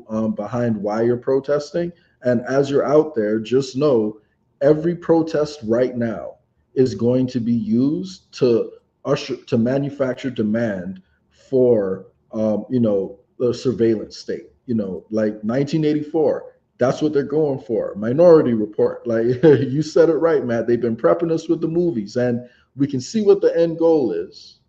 So now we really have to just think big picture, because everyone is focusing on the individual issue at hand and not the big picture. Yep. So that's what I would encourage people to do, and just try to look for ways to connect with people who you think disagree with you right now, because and again, this is a whole nother topic, so I don't want to derail the conversation. But if you are concerned about illegal immigration and over immigration to the country, but you're not aware of the role that America plays in destabilizing a lot of the countries that immigrants are coming from, and you're not pressuring your politicians to take a stand against that, then you're not approaching the issue in a productive way like either. So there's so much common ground that both sides could find. I am in favor of legal immigration. I am in favor of also knowing who's coming in and out the country, and I'm an immigrant myself. So I'm against a lot of the policies that the Democrats, are putting out there, but I'm also not fully aligned with what Donald Trump, is doing. So if the closer we get to the big picture, I think the more we'll find out, we agree. So yeah, and specific to your question though, what should people do this weekend? Keep an eye out for the signs that people who are extra loud, keep an eye out for those signs that maybe they are agent provocateurs. So pay attention to your surroundings and don't let them derail the peaceful protest. And there's one more thing that we showed, that the loud dude that was so obviously a provocateur, but there's more subtle ones that are not being loud, and you have to look out for this. When people that come out, they come out of out of nowhere. They're not with a particular group. They're just by themselves, fully masked, just totally subtle, and they have stuff in their pockets, they got stuff in their hands, and they're ready to chuck it at police, and then they're gone, and no one sees them again. I actually followed two of them at the 101 protest 2 days ago, and I saw what happened with this guy, and he was just this really small, not, and he met up with a friend who also looked like they were dressed exactly the same way, and then they bolted. They were gone. And what they were doing is they were throwing rocks at the police at the bottom of the 101 area, and that gave them, and the police need that ammunition to just say, okay, now we fire into the crowd. Now we can do it because we just had a rock come at us. So there's that's called escalating, and it's on purpose, and you look out for that. If you see it, call it out, say, hey, who are you? What are you doing? And where's that guy? What do you do? So like, it's not going to stop it, but at least it'll get more people's attention to be more aware. And maybe you'll be standing next to someone who's got like some weird device and gadget, and you're like, what are you doing, dude? Hey, and then what you do is you don't try and take them down. Be loud. Say, hey, what's this guy got in his hand? What are you doing? Who are you with? Do that. That's a good strategy. So if they're trying to be soft about it, go say, whoa, what is this guy about? Hey, come here. Hey guys, look at this. And people like to respond. They go, whoa, what's this guy talking about? Excellent point.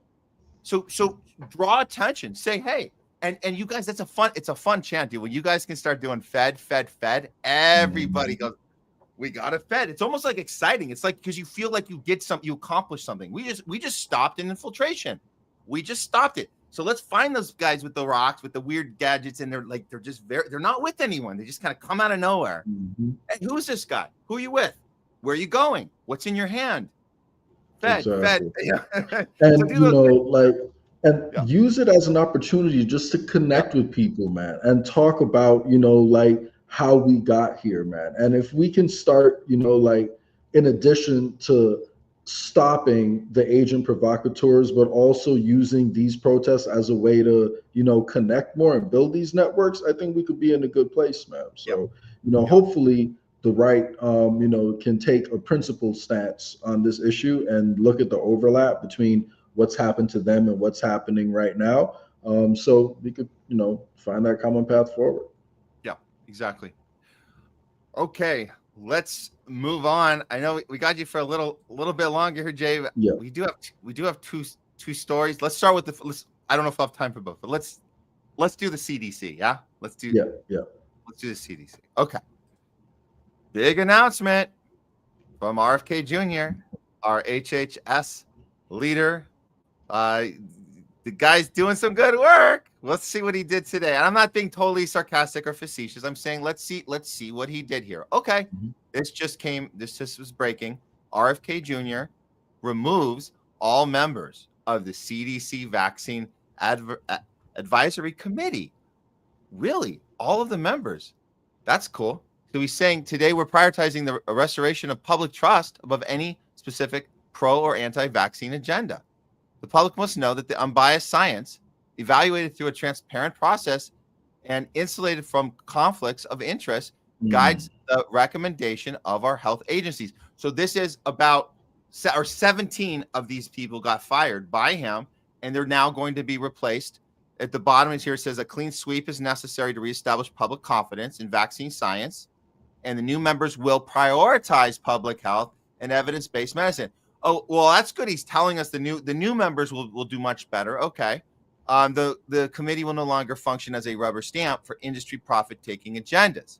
The entire world once looked at America health regulators for guidance, inspiration, scientific impartiality, and unimpeachable integrity. Public trust has eroded only through radical transparency.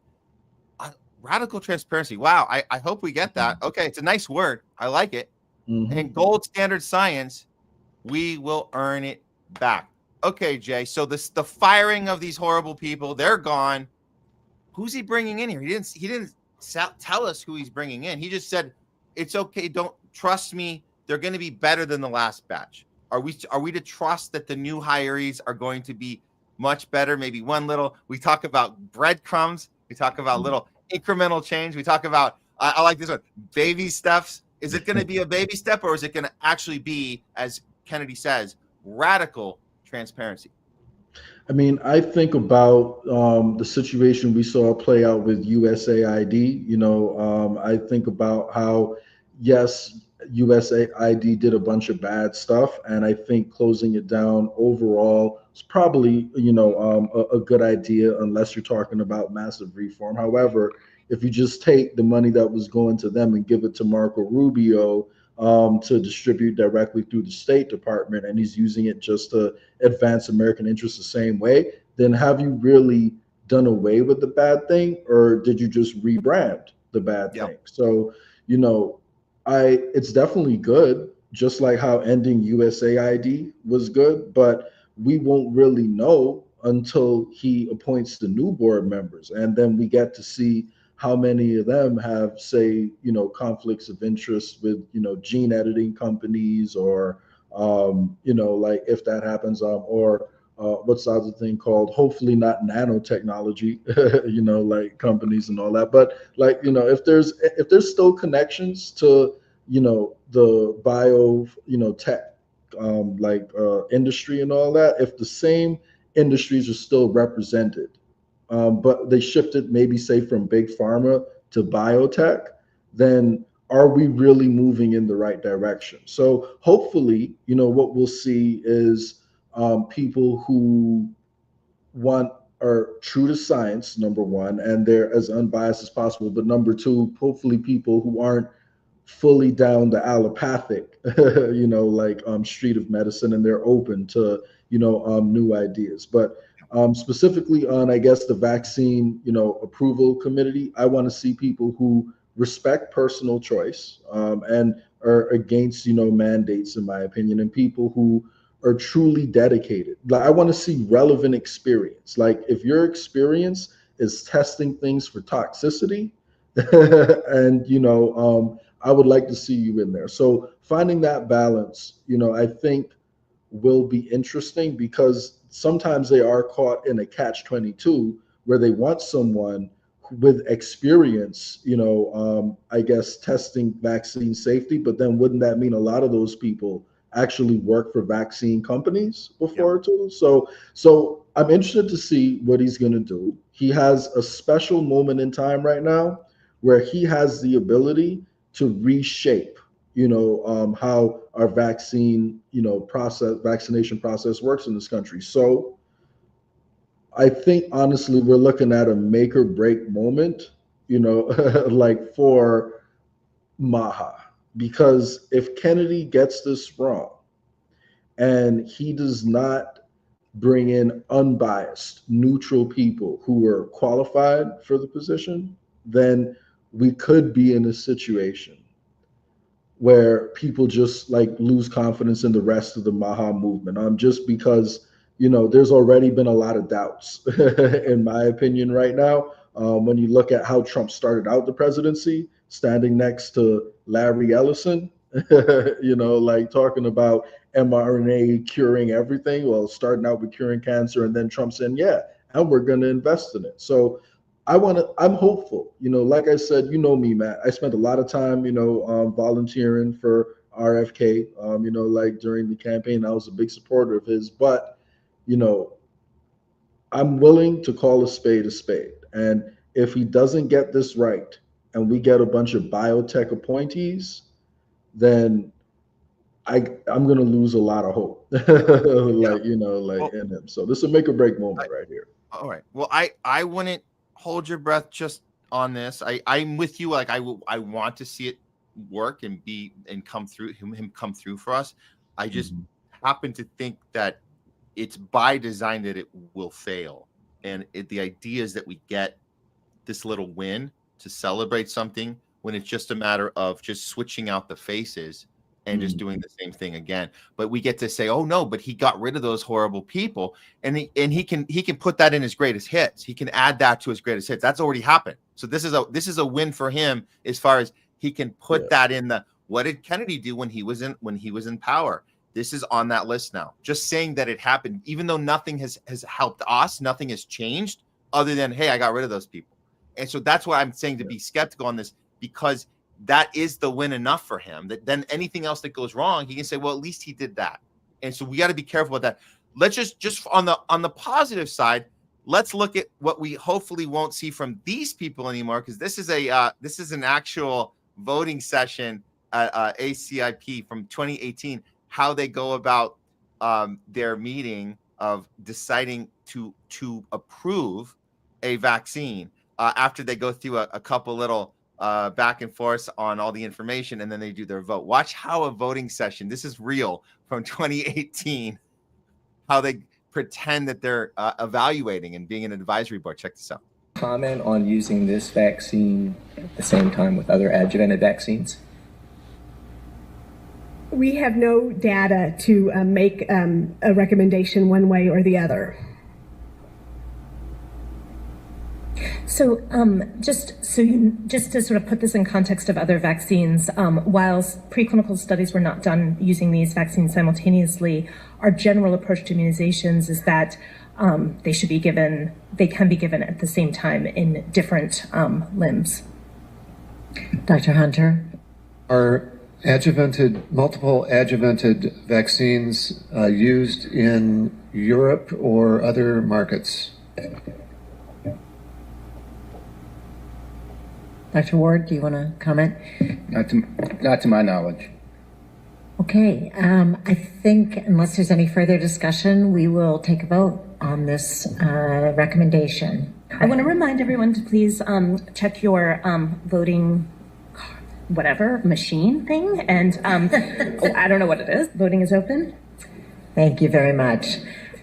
So the voting is completed, and it is unanimous to support this recommendation. We don't know if it's safe, but let's give it to everybody. Why not? Why not? And, yeah, this isn't a sketch. This isn't an SNL sketch. Just to be clear, like we have no data. We don't have anything to go on to recommend this wholeheartedly. Okay, all right, let's vote. Yeah, let's do it. Why not? Why not? What's the worst that could happen, right? It's only a foreign substance being injected directly into our bloodstream that goes all over our body. Nothing bad could come out of that. But, it's funny, man. The hepatitis B one is such a crazy one because it's like a sexually transmitted, disease, and then they want to give it to, newborns right when they're born. Like, come on, man. Like what, you think they're about to, get busy that night? They got to get prepared? Come on, man. So... yeah, I don't understand even the justification for it, to be honest with you. So. This video, and this might be two separate conversations because we're talking about the optics and the theater, and is Maha real? Is it trying hard and failing accidentally? Is it trying hard and failing on purpose? Is it or is it whatever? We can have that discussion. In this though, I'm glad that this video happens to be. It's an example of how everybody votes yes. Nobody even abstains. Everybody, this is why this is all theater, right? So these people are all fired. New people will be hired. But that's hepatitis B. I want to say, I've had conversations with people about the vaccine problem, not saying, oh, it causes this, it causes that. I'm saying this is the system in place where we don't have enough data, and there's a reason we don't. And people want to challenge that notion until you bring up hepatitis B. That's the one. I recommend people, if you want to start the conversation with family, friends, loved ones, colleagues, whoever, this is a good one to start with because nobody can justify that a Hep B needs to be given to an infant. Nobody. And they tell you that at the hospital. They tell you that. No, you got no. And you say, why? They present it to you. And they present it to you as it's like, oh, it's just what we do, it's a normal thing. And you have to really drill down and ask them. So is this mandatory? Then and you have to ask that if you don't already know. And then they'll tell you, oh, well, no, technically it's not mandatory, but you got to protect the child. So, just go ahead and give it to them. So once you spell it out that Hep B there's absolutely no reason for it. And then people go, well, I wonder why why do you think it's on the schedule? Well, obviously showing a video like this goes a little bit more into the corruption, and our audience understands that. But I'm just saying, if you need to start a discussion with someone, this would be the one to start on. But again, back to the original discussion, RFK Jr. firing all these people. I just don't, Jay, I honestly just don't see that the new batch is going to go into that same room and do things in an ethical way where, hey, it's time to, okay, we just looked at all the data. There's no reason to have this new vax on the schedule. Then everybody vote. They're all going to say, what, no? Is it going to be 50-50? How do you see something like this playing out when pharma puts the next one on the schedule that shouldn't be there? Do you think that the voting is going to be honest next time? I'm just asking. I don't know. So my question is, what steps, that's a good point. And my question would be, what steps is RFK going to put into place to prevent any, what measures will he put into place to prevent any progress he makes being immediately backtracked on, as soon as he's out of office, right? Like, are you going to make any lasting changes or insert any form of permanent transparency that, can't just be rolled back? If he's willing to do that, and if he does that, then yes, I think it's a win. So hypothetically, is it possible? Yes. Is there anyone, in my opinion, who has more experience, winning lawsuits against companies that have been poisoning people? I think you'd actually be very hard pressed, to find a more prominent lawyer than RFK, who's defended people's right to not be poisoned. If you think about his work with Rivers, if you think about, him suing even telecommunications people, for 5G cancer, him suing on behalf of the NAACP, him suing on behalf of West Virginia towns.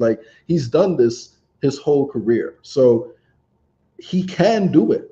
The question is, will he do it? And the only thing I want to say is, if you look back at JFK and RFK's career, like his father and uncle, both of them actually played ball to an extent to get into a position to be able to have some influence. Because like I said, JFK, for example, never ever made a negative statement about Israel publicly. He worked with the Zionist lobby to an extent over there, and he still actually tried to make progress on reining them in once he had the power. So, there is a precedent very close to RFK Jr.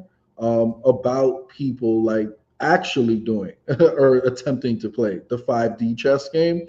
So I know that's what Democrats and Republicans use to justify their own people. And some people are going to say, I'm doing that, for RFK. However, my only point is, if you look at what a man does his life doing, what a life spends his life doing, I should say, it tells you what they believe is worth their energy. And, RFK did do some very good things, with his life. So I'm not going to rule him out. Now, I'm not going to also say that I think it's likely that we'll see a huge improvement, but I am hopeful. If I had to put a percentage on it, maybe a 45% chance that we do see some good progress.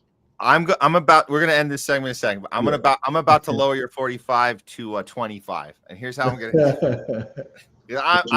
I'm at a 10. So, but I'm gonna get you to a 25 right now by making a comparison to the military-industrial complex war machine that we saw the changing of the guard from the Bush Cheney Halliburton machine to Obama, and there was a sense of we can't let the Halliburton gang, the money laundering we have to get them out. And Obama said, we're gonna, he's a lawyer. Remember Obama, and he looks like us, and he's a lawyer, and he's going to hold people accountable, and he's going to get them out. And we have a new way of conducting business. Our face in America, it's all new people. Everything's going to be okay. No more fake weapons of mass destruction, Halliburton profiting, illegal torture program. It's all going to be taken care of. Well, he can check the box. He got them out. Nobody went to jail, but that's okay. At least we got the new face in with the new agenda. 5 new wars. Drones attacks on American people. So I'm saying, you get your little tiny win, but it's not actually a win in the long run. You're just doing the optics of changing of the guard. And then the people that voted for it get to go, yes, we did it. Objectively speaking, right? I hear your point. Now, objectively speaking, do you think there was anyone who Obama brought in to, dismantle the military-industrial complex who had a record of going against the MIC equivalent to RFK Jr.'s record of actually suing to get pollution out of stuff? So that's why I don't think your comparison is fully applicable in this situation, because I'm taking, honestly, a unique case, because I do think, RFK is somewhat unique when it comes to suing to get toxins out of people's bodies. So like that, and if you look at that and combine it with his family history, you know, that's why I think there's a chance that we could see some progress here. Okay. So, you know, is it likely? To be honest with you, I expect my biggest hope out of Maha is that we will get some improvement to like the food supply and the toxins in the environment. I'm hoping that we'll see progress there, but I will put the percentage chance above 50 to get some progress, you know, on that side. When it comes to the vaccination side, you know, I do feel like because Trump has a lot of money tied up with Wall Street and the military, and the big pharma complex, that we're less likely to see progress on that front. So we'll see. But that's how I feel. Okay, skeptically hopeful or whatever we want to call it. It's okay. I get it. I'm glad we're having the discussion. It's a good thing. We don't want those people to stay. So good riddance. RFK Jr. fires the whole batch. Even our colleague, or our I guess you say, hopefully friend of the show soon, Dr. Mary Talley Bowden, she tweeted out this is a good thing. I think she's more on the optimistic side, saying, hey, finally you did something. We like that. We see that this happened. This is a good thing. We're keeping our eyes on you, RFK Jr., to see what you do next. But yes, take the win. Thanks for getting rid of these a-holes. I just want to tell everyone, like, if you really care about this issue, you should read RFK Jr.'s book on it, Vax Unvax, even if you think that he is, you know, like co-opted by the establishment. Like, I still think that you should read his book because he did a pretty excellent job, I would say, like giving you the scientific reasoning behind why we're just like like putting people at risk, you know, with this vaccination schedule. So he actually is an excellent communicator. He's a pretty smart guy. And if we are all aware of what he knows, then it's harder for him to get away with bullshit. Excuse my language, but like if we can see that you wrote a whole chapter about the MMR vaccine and how the potential cost may outweigh any potential any protection you get, like that short term, then we can call him out, like, you know, as he's promoting it, which is what happened to an extent, you know, when he was promoting the MMR shot. So just read his book, you know, and it'll really like show you, number one, it'll inform you a little bit more, and number two, it'll prepare you to hold him accountable, because I think he is probably the most revolutionary figure that's been appointed to a position in government in like the last decade, I would say, in my opinion. So we'll see.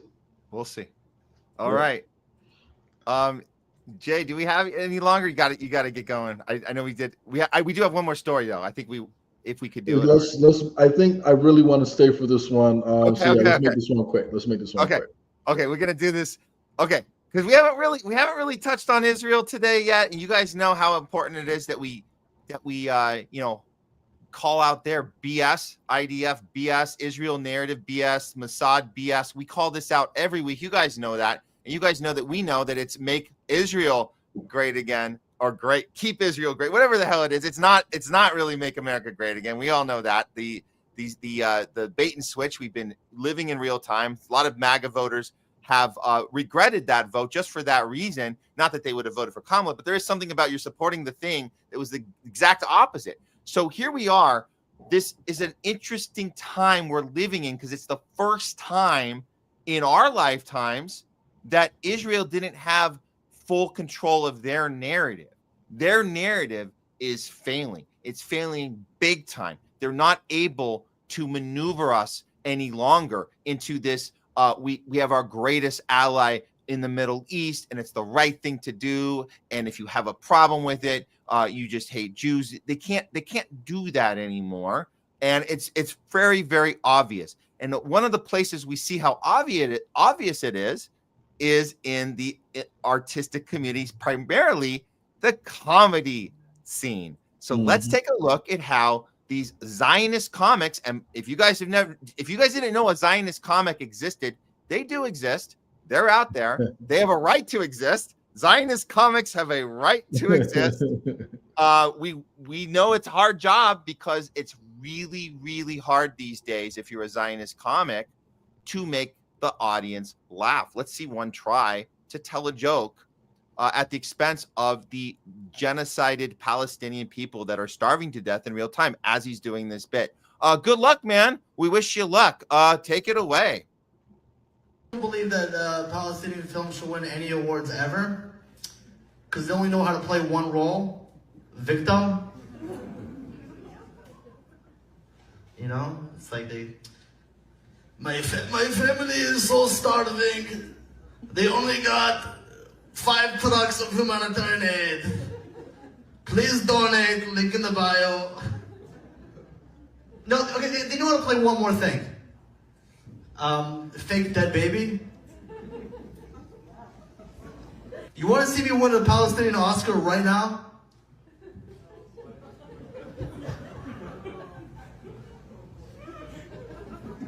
Thank you so much, everybody! And the Oscar goes to Muhammad, thank you! Honestly, sometimes I wish I grew up in Gaza, because I would be like a Pallywood superstar. You guys saw that performance right here, right? It was incredible. Can we get one more round of applause, you know? You know, when I first saw that, my first reaction was, damn, they should have booed him, man. Like, why did they just stay silent? But now as I'm watching it again, I'm like, you know, maybe the silence stings a little bit more. I think there should have been at least a couple boos the more he went on, but that silence had to sting for him just a lot, man. Like, he wasn't getting a single reaction to his terrible jokes, man. Yeah. You know what? That's a great point, because you know what would have happened if there was a bunch of boos? He would have retaliated to those boos and made it the problem of he would have called them like hecklers, and it's ruining his set that everybody would have laughed at otherwise. It's actually genius not to make noise and just to be silent, because now he can't blame it on anyone. And so the only thing weird about that I noticed this time was those people, there were a couple scattered woos, and like that is I'm just embarrassed. If that was somebody in my group, oh my god, would that be embarrassing? If somebody like you heard the two little woos at the end, but otherwise complete silence, which is great to see that. I wonder if he realizes that it's not his delivery that's the problem. I wonder if he realizes that. Does he think I better go home and work on my timing? Or does he understand that there's a reason there's no way to deliver that I think there's a certain amount of Zionists that have fully drunk the Kool-Aid, and, you know, they truly believe that, you know, Palestinians are the evil ones, and, you know, it's all their fault why these things are happening to them. I do believe that there's a large amount of them who truly like hold those feelings deep down. So if you're one of those people and you happen to be a comedian, then you won't be able to relate to most of humanity, because like the whole point of good comedy is like telling the truth in like a funny way, right? That's what good comedy is supposed to be about. Your truth is very different from what most people consider to be reality. So what's funny to you isn't going to be funny to, you know, a lot of other people, man. So he might not know, and maybe, you know, he does, and he just doesn't care, and he thinks other people are just, you know, as evil as him. But yeah, man, I mean, clearly they're losing the narrative. It's not just coming out in opinion polls, it's coming out in comedy clubs, it's coming out in everyday conversations, it's coming out in academia. So what's the solution to that? I think Palantir can fix that, right? That's true. Palantir can. Yeah.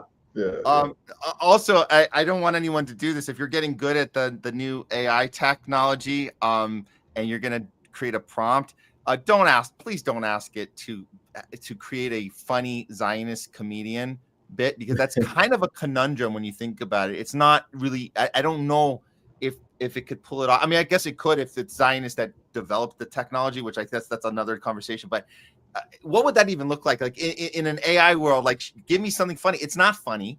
it's not going to be funny if you are presenting the world in a way that it's not, like literally the opposite of the world we're living in. The guy's trying to say, how do you start a bit with, I sometimes wish I grew up in Gaza, without doing what is it called, where you do a comedic bit where you do a reversal, or there's a change of direction. That's the only way you can start a bit like that, where you say, oh, I wish I grew up in Gaza because I'm a psychopath who wants to, or I'm looking for a way to kill myself. You know what I mean? Like to die and end everything. Like there has to be, you have to have a misdirect. If you don't go with the misdirect, there's no way for that to be funny. I'm sorry, we're living in this world that's not comedy. I mean, you have a right, like on the banner, you have a right to call yourself a comedian and be you have a right to exist. But you don't have a right to be funny. That's not funny. There's no way to deliver that any other way. Yeah, I mean, I think the truth is that they want people to think that, Gaza isn't that bad, and, Palestinians are just acting. But it's like, I guess they don't realize how much footage people have seen of what's been going on over there. So it's like, it's completely out of touch, man. They're out of touch. They're in a bubble, and that affects how they appear to most sane people. So, and we're seeing that across multiple of them. So, yeah. So as far as the footage out there that's available, and we have this problem all the time because we've been covering this for the entire way, months and months and months and months and months. And we've seen, there's so much devastation, so many targeting of I mean, the list is so long. Journalists, babies, food trucks, aid workers, kill them in universities, hospitals. Blame it on Hamas. We didn't do it. Killing babies in hospitals, going underground, stealing the babies' dead bodies, bringing them back, and then setting up a fake video and calling them. I mean, we see there's so many lists of cruelties. Not to mention the barbecuing in front of starving people, dressing up in the lingerie of the women you just murdered and sharing. I mean, I can't even say the whole list. I feel like if I leave something off, I'm doing a disservice to that thing. The point is, how do you sum it all up? And I found one clip to sum everything up in the simplest way without showing any of the things I just said, because you can't just show one thing. You're going to do a disservice to the other things that weren't said. This image, however, this is an image and an image next to each other that I think sums up everything. And it's the reason why Israel's narrative has crumbled. Because this image didn't exist before, they could get away with it. This image not only exists, but the technology exists that we see it in our hands, and everybody sees it in the whole world. This sums up everything. Here it is. Free Palestine! Free Palestine! From the river to the sea! That's it. So how do you make fun of, I wish I grew up on that picture on the right? Because what? What's the joke? Other than I'm looking for a way to commit suicide, but I'm too scared to jump off the building. That's the only way. And I just came up with, that's the only, and that's, you can say that's not funny either, but at least, there's no way to end that joke. Mm-hmm. Yeah. Pretending as if there's some sort of, like RFK Jr. told us once that Palestinians are the most pampered people on the planet. There's no reality in which you can say that once everybody in the world sees this. Mm-hmm. Everyone in the world sees this, and one of the greatest sharers on Twitter has been Atomy Media, and there's just because this just happened, and I'm not trying to sum it all up with this, but this is just yet another horrible crime, and it reminded me of, wow, LA's bad, but it is. We were running from the cops yesterday. They were firing rubber bullets at us. They were knocking people over. We were dropping equipment. People were afraid yesterday. And then I come home and I watch this and I go, what the hell are we complaining about?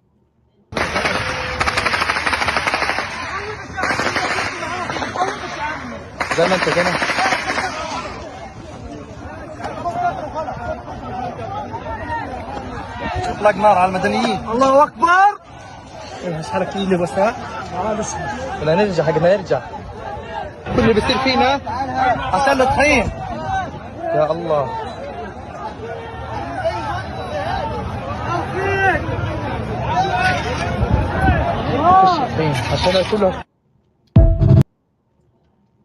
this is the tweet that he put out. This is one of the worst crimes in the history of mankind caught on camera. They let aid trucks lure out the starving, which you just saw. Those were the people that came out of hiding because they saw the aid trucks and they were effing hungry and they were hurt and they needed help and they needed care. And they fired on them. They never, spoiler alert, they never made it to the trucks. They never got their help. 14 of them were murdered, mostly shot in the head, neck, or chest. This is, so again, the narrative is crumbling. And if you have the audacity to get a microphone in your hand and go up on a stage and talk about how you want to get an Oscar for your performance of what? Of running for your life while your friend gets killed and blown their head off while you're trying to get aid. There's nothing funny about that. And the narrative is crumbled. It's done. Sorry, it's over. Yep.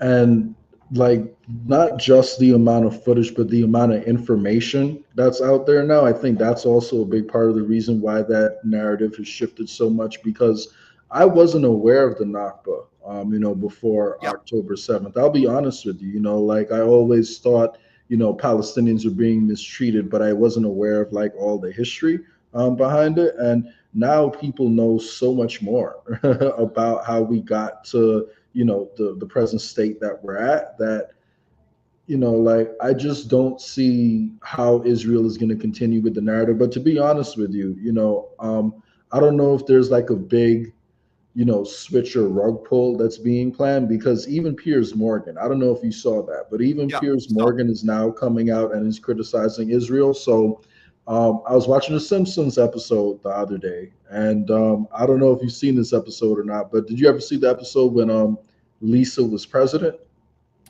No, I didn't. I missed that one. No. Yeah. Well, in the episode, they asked, like, what about, like what happened in the world today? And they said, oh, well, Saudi Israel finally completed its merger. And, like we're going on to the next one now. So who knows? Maybe the Simpsons episode, predicted, like the off-ramp out of this. Saudi Israel, are we going to see that one day? Or will it be Turkey, Israel? Who knows, man? But I will say, the narrative has shifted against Zionists.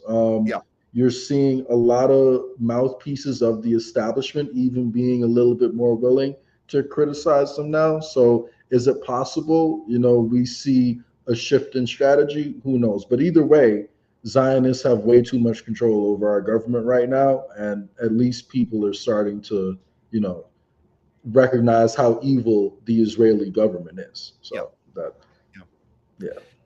Well, Jay Scott, thanks for all of the great conversation today, commentary, and thoughtful analysis as usual. Let people know again where they can find you. You have your Twitter. It's right there. Come on, guys, follow Jay, JS Ascension on Twitter, on X, and keep up all the good work, man. And we'll touch base again. We're gonna have more stuff to cover next week. We're gonna continue the protest and stuff. Yeah. And by the way, Matt, that's important work you're doing out there, man. Keep, covering what's happening on the ground, because people need to understand how this agent provocateur like situation works. Because like if we want to get the country on track, people are going to need to protest, at some point, my guess is. So, we got to be smart about how we do it, man. So keep it going, man. Great work. Absolutely. All right. Take care, Jay. Yep. We'll see you next time. All right. Jay Scott, everybody.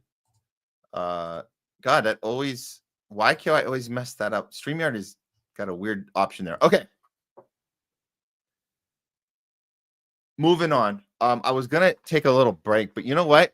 I'm just feeling like I just want to keep going, guys. We actually have one more story. We're gonna do Greta Thunberg for you guys. And then we're going to do a talking back. I'm gonna get your guys' you know what? Let's switch it. Let's wait on Greta. We'll go ahead and get some of your guys' reactions. I know we only were able to put up a few of the comments during the interviews. It's because it's hard when we don't have Jamie here, and I can't multitask that. But what I'll do is I'll throw up our little opening of Talking Back, and I'll get to some of what you guys have to say about our discussions today on the show. Homeless Left, here we go. Talking Back. I have a little cartoon if you guys haven't seen it. It's not as good as Leslie's, but it's still funny. Okay, here we go.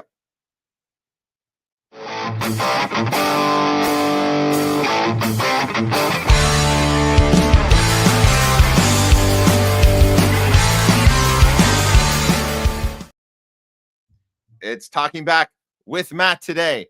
All right, we had a great conversation with Jay Scott. We've been on the ground in LA at the protest going on. They have become very hostile, very violent at times.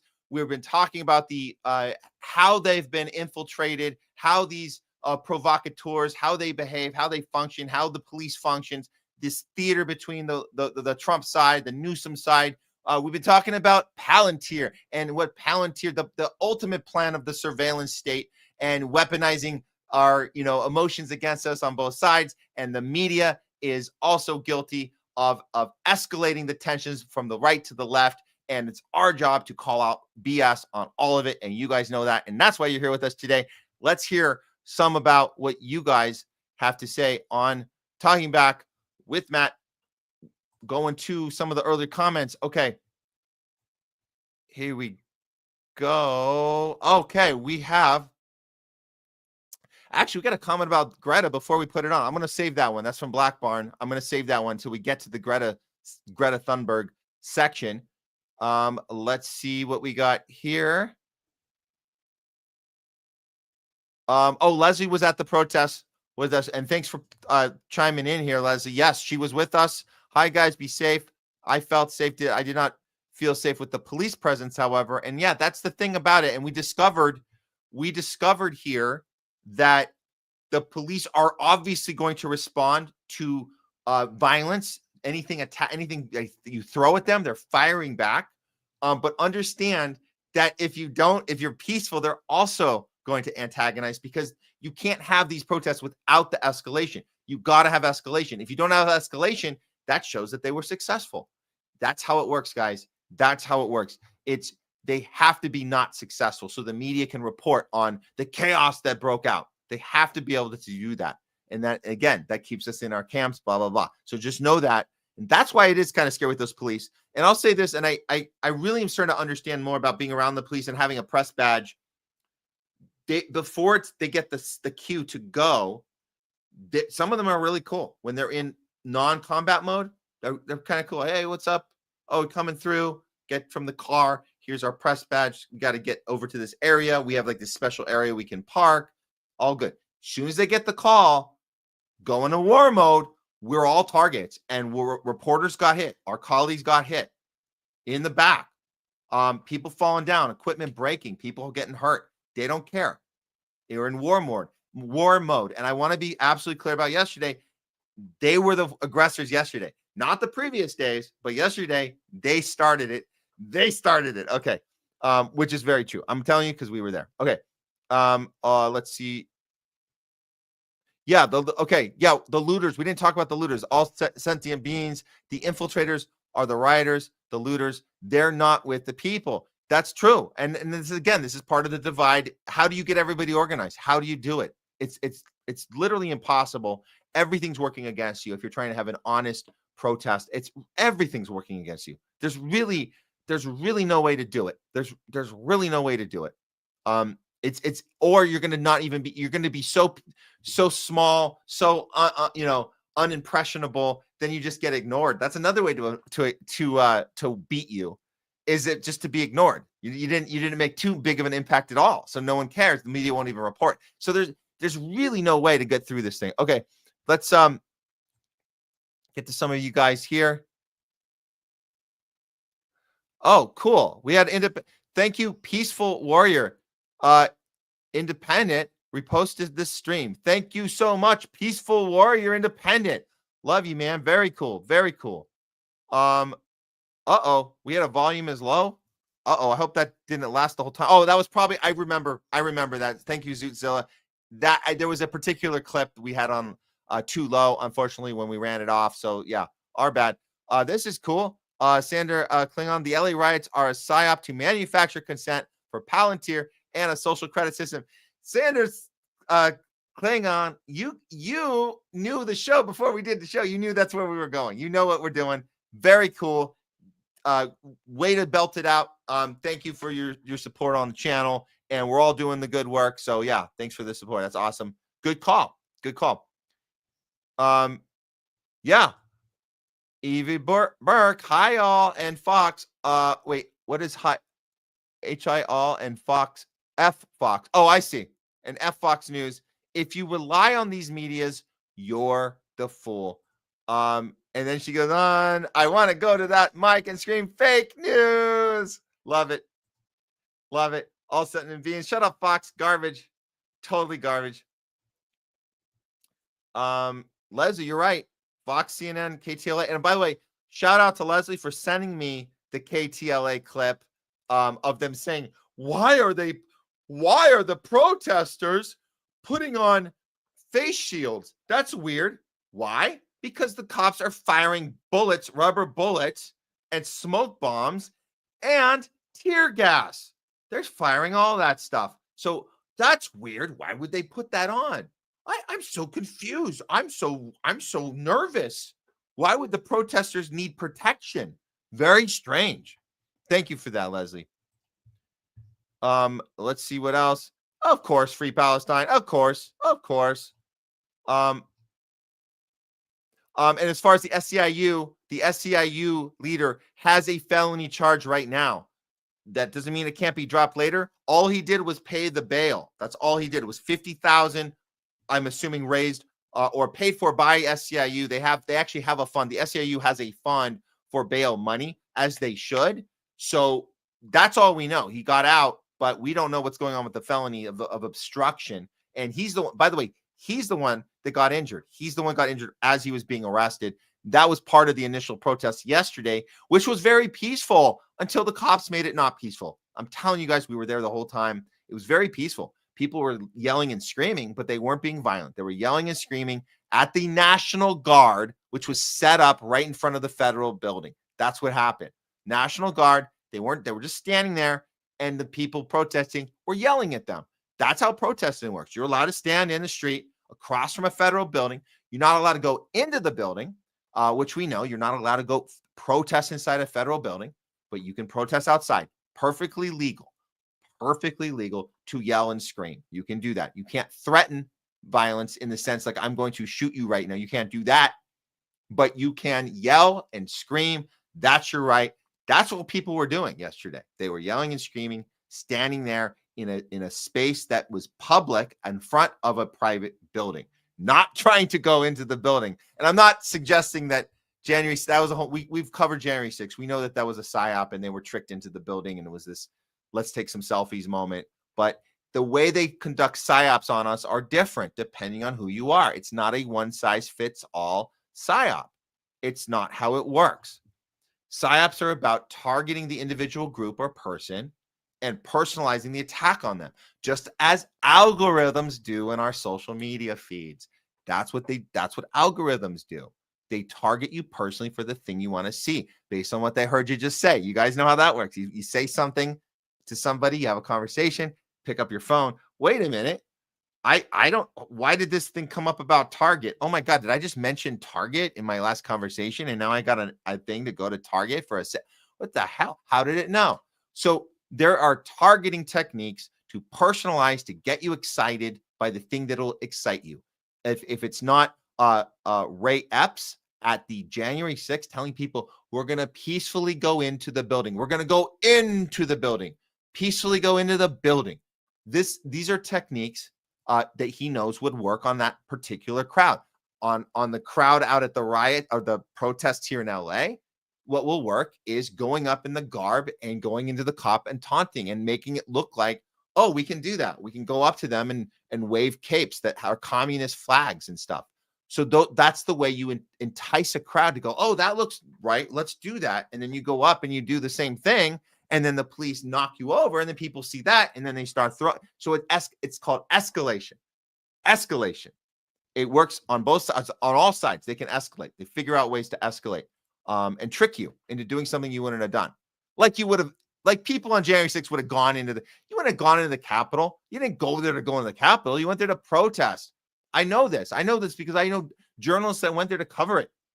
And you got tricked into going in. They opened the door and then they had feds break the glass on another side. And that's the part the media filmed. And then they're like, look at them breaking the glass. And they were let in to a side door. And everybody walked in and took pictures, got a tour, did selfies with police. By the way, the right wing loves police. So they knew that's how you get them. Do you guys get it? Do you guys get it now? That's how they got the right wing Second Amendment gun nuts who you got to leave your guns at home. Of course they left their guns at home because they weren't doing an insurrection. They were showing up to protest peacefully. They were invited into the building by their police friends who said, let's take selfies. Let's take selfies. Come on, let's take selfies. That's what happened. So you guys didn't know that. Understand there's an attack on the left too. They can get you another way. They know the left despises cops. They're afraid. They're a lot more afraid of cops. They're a lot more petrified of cops than the right.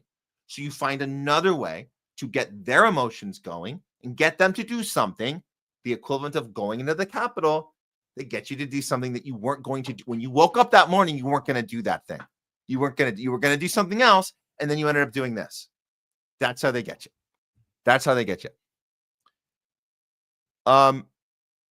Oh, this one's good from we gotta look at Chile 2019. That's true. You know what? I'm gonna pull some of that up. That's a good idea. That's a good idea. Going to Chile 2019 and seeing the same thing. Very cool. And we took this one up earlier, Sander. The protest quieter, please. Yes. We do need to be quieter, and then people that are being too loud, we got to look and say, what are you doing? Why are you trying to rile up the crowd? So be careful on that. Oh, Applejack checked in. Shout out to the homie Matt Weinglass. Remember, July 16th, homeless assistance in Canton, Ohio. Okay, we'll look into that. July, I think that's July 16th. Okay, thank you for that, Applejack. Appreciate it. Oh, thank you for this one. All sentient beings. This is important. We didn't get into this. We've been talking about the police training, but we forgot to remind you guys, if you didn't know already, trained by Israel. This explains by the way, guys, this explains everything. We talk about time to get into war mode. You get the order on your ear? Okay, let's go. We're in enemy combat territory. You guys have to understand this. This was the initial purpose of Black Lives Matter until it was captured by the establishment. It was the wrong slogan, by the way. They were calling out this police state of going around neighborhoods and policing them like the enemy, when police are supposed to be protecting the neighborhoods and protecting the citizens of that neighborhood. The way our police are trained they're not actually allowed. Did you know they don't live in the communities they patrol? You know that, right? Did you guys not know that? If you know any cops, they're deliberately given routes and territories that they don't live in. So they'll live somewhere nice in the valley, and they'll drive down to South Central and they'll patrol South Central. Do they care about South Central as much as their own neighborhood? In Van Nuys, in wherever they're at in North Hollywood? Do they care? Do they care about the South Central? No.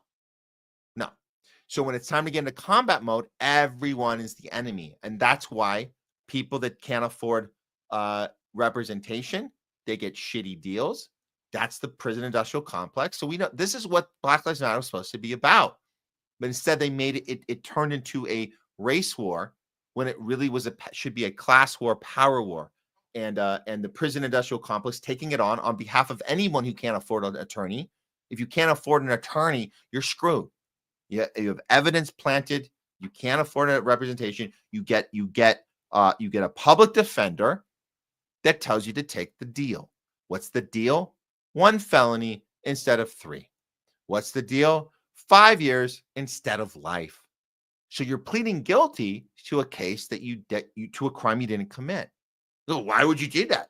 Why would you say guilty to if you've never lived in the shoes of somebody struggling, you don't know what that feeling is like. To say, I have no choice. I have to take a plea deal for something I didn't do. So anyways, you understand there's so much more to this conversation than cops are out to kill black people. Cops are out to kill the enemy because they're trained by freaking Israel. And the enemy is going to be more obvious when it's in a poor area. That's why it's more, you are going to have more cases with minority people. That's how it works. But we're all targets if we don't have the means, the OJ means of representation. If you can't afford a Johnny Cochran team, you are a target. Some are more than others. That's how it goes. So we have to start fighting the class war system and the military industrial complex, which includes the police, guys. Why does the left hate cops but love our government agencies? Why does the right love cops but hate our government agencies? When are we going to realize we got to hate them all? Because they're all people in positions of power that supersede the rights of the people they're supposed to be protecting and keeping safe. All the same, guys. All the same. And at the end of the guys, I actually don't. I'm in here right now and I'm getting a report. The Marines have arrived. We have Marines here now. We have the National Guard has been here. They're lined up everywhere in the city right now. That's happening right now here in LA. And I'm going to tell you guys something. I personally, being out there, being fired at by police, I don't actually give a shit if it's the police, if it's the highway patrol, for crying out loud, if it's the Marines, if it's the National Guard. I don't care who's firing at me. I'm being fired at. I don't care who's taking my rights away to protest. I'm having that right taken away. I don't care what weapon they're using. Is it a tank? Is it doesn't matter what it is. They're going to do it. So why are we bickering over which division of military is coming in to set up a perimeter around our city? What does it? The point is that somebody's there with a gun and they're there to inflict violence and whatever type of intimidation. So let's stop bickering over which one it is and say what happened to our rights, whether it's a cop firing at us or a Marine. What does it matter? So we have to try and be on the same side here, guys. Let's try to be on the same side. Our right to protest, not to be called domestic terrorists, not to be called insurrectionists. Come on. Okay. Let's do a couple more, and then we'll get to the last story. We still got to cover Greta for you guys, the Greta Psyop.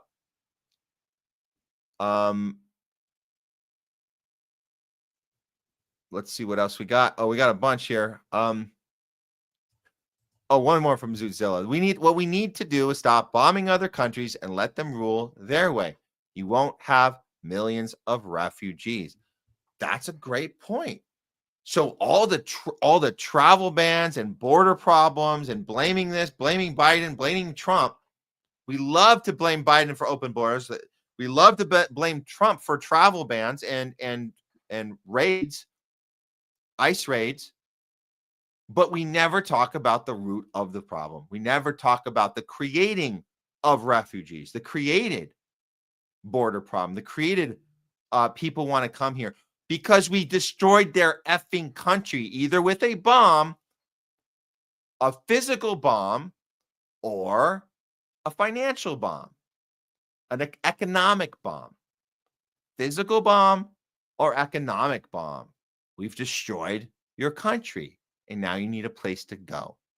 And so let's stop with the Trump and his travel bans and his immigration and Biden with his open border and, EBT cards. Let's look at the problem. We haven't even talked about child trafficking and the cartel and the corruption and the participation and the initiation of our own government agencies doing this, the CIA and the Mossad, conducting these operations at the border. We haven't even talked about that. So let's just step back sometimes, look at the full picture, what's really going on, and more importantly, What is the actual goal? Not what they're telling me on TV. What is the actual goal? What do you think the actual goal? Is it to get rid of as many undocumented workers as possible so the CEOs and shareholders struggle and they can't pay their below living wages anymore because they've been exploiting undocumented workers? You think they're all going to be okay with that? At some point, that has to stop. Do you think that might not be the goal? That might be the flex. It might be the pizzazz. It might be the let's do a little bit and scare them. Do you think that's the ultimate goal, or do you think there might be something else? That it might be a means to get to a more nefarious goal. The more nefarious goal might be the surveillance state, i.e., the fourth industrial revolution, where we're all victims of this. I guess you would call it a international, or right now it's a national database for every American citizen to control every move we do from here on out from one entity, Palantir. That might be it. That might be it. We'll stay up on it. We'll let you guys know when we know 100%, but that about 90, 95, 96% sure at this point. It's because of Palantir. That's what's happening. Well, let's talk about this comment real quick. Let's talk about this. Ed Ram says, I think these folks are citizens, Jay. I don't think immigrants are risking anything being out here. Okay. A lot of citizens are doing this on behalf of family members and friends.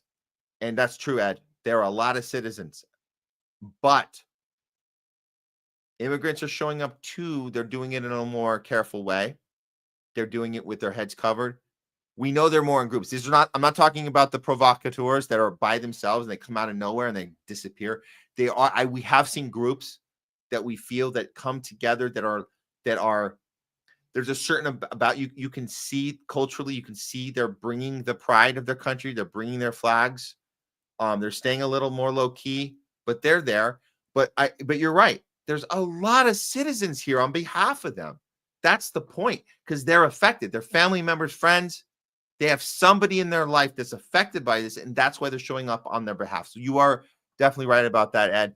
But there is more to it. There's more to it. The immigrants are definitely some of them that are ready to risk everything because, and think of this, because their parents just got deported, because there was a raid that just happened in their business, office, school.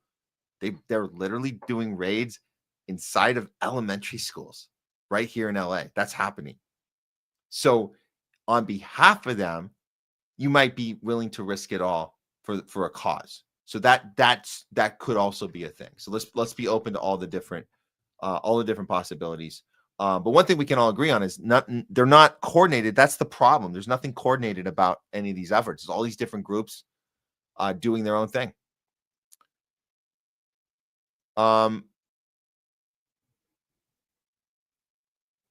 Let's see what else. Oh,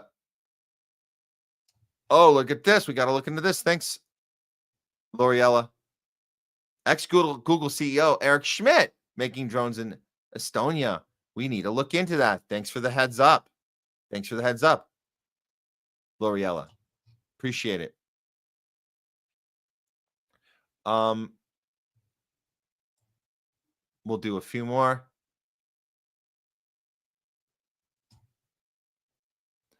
Jokers for you. Thanks for tuning in. Ironically, it's really not about controlling immigrants. It's 90% to control everyone else. It's a means to an end. That's it. You nailed it, Jokers. Nailed it. I think we got some more. I might pull these up later. Yeah, let me go ahead and do that. We'll do one more right now. Okay, Cobra Commander, appreciate you. Trump is escalating the situation so they can have a precedent to use more force and surveillance. That said, you still should be in the streets, just like the college Palestine protesters. That's correct. You know what? Great point. Absolutely, Trump is escalating it. We need to be in the streets. We're just trying to give people more tools to utilize when they're there and just to be aware of the overall thing and to not make the goal. We got to stop the racist Trump. We got to stop the Hitler Trump. That's a performance piece. Now, I'm not saying he's not racist. I'm saying he's not uniquely racist. Every single I mean, my God, Joe Biden's record for racism is outstanding. I mean, this guy with his crime bill, with his speeches, countless speeches in the Senate, countless speeches about the scary black man that's going to rape your daughter. I don't know if you guys heard any of this stuff. And we gotta punch down on the angry black man because they get angry very easily. You've heard, I heard this shit. This is horrible. I'm just saying, let's not get distracted on our current president is uniquely racist. Therefore, he's conducting these policies. Trump doesn't actually have the control you think he has. He's getting the green light.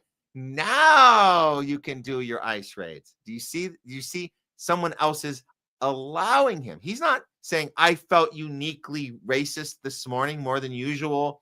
Let's go ahead and up those raids. So just know that that's a simplistic evaluation that's not deep enough. But they want you to stay simplistic.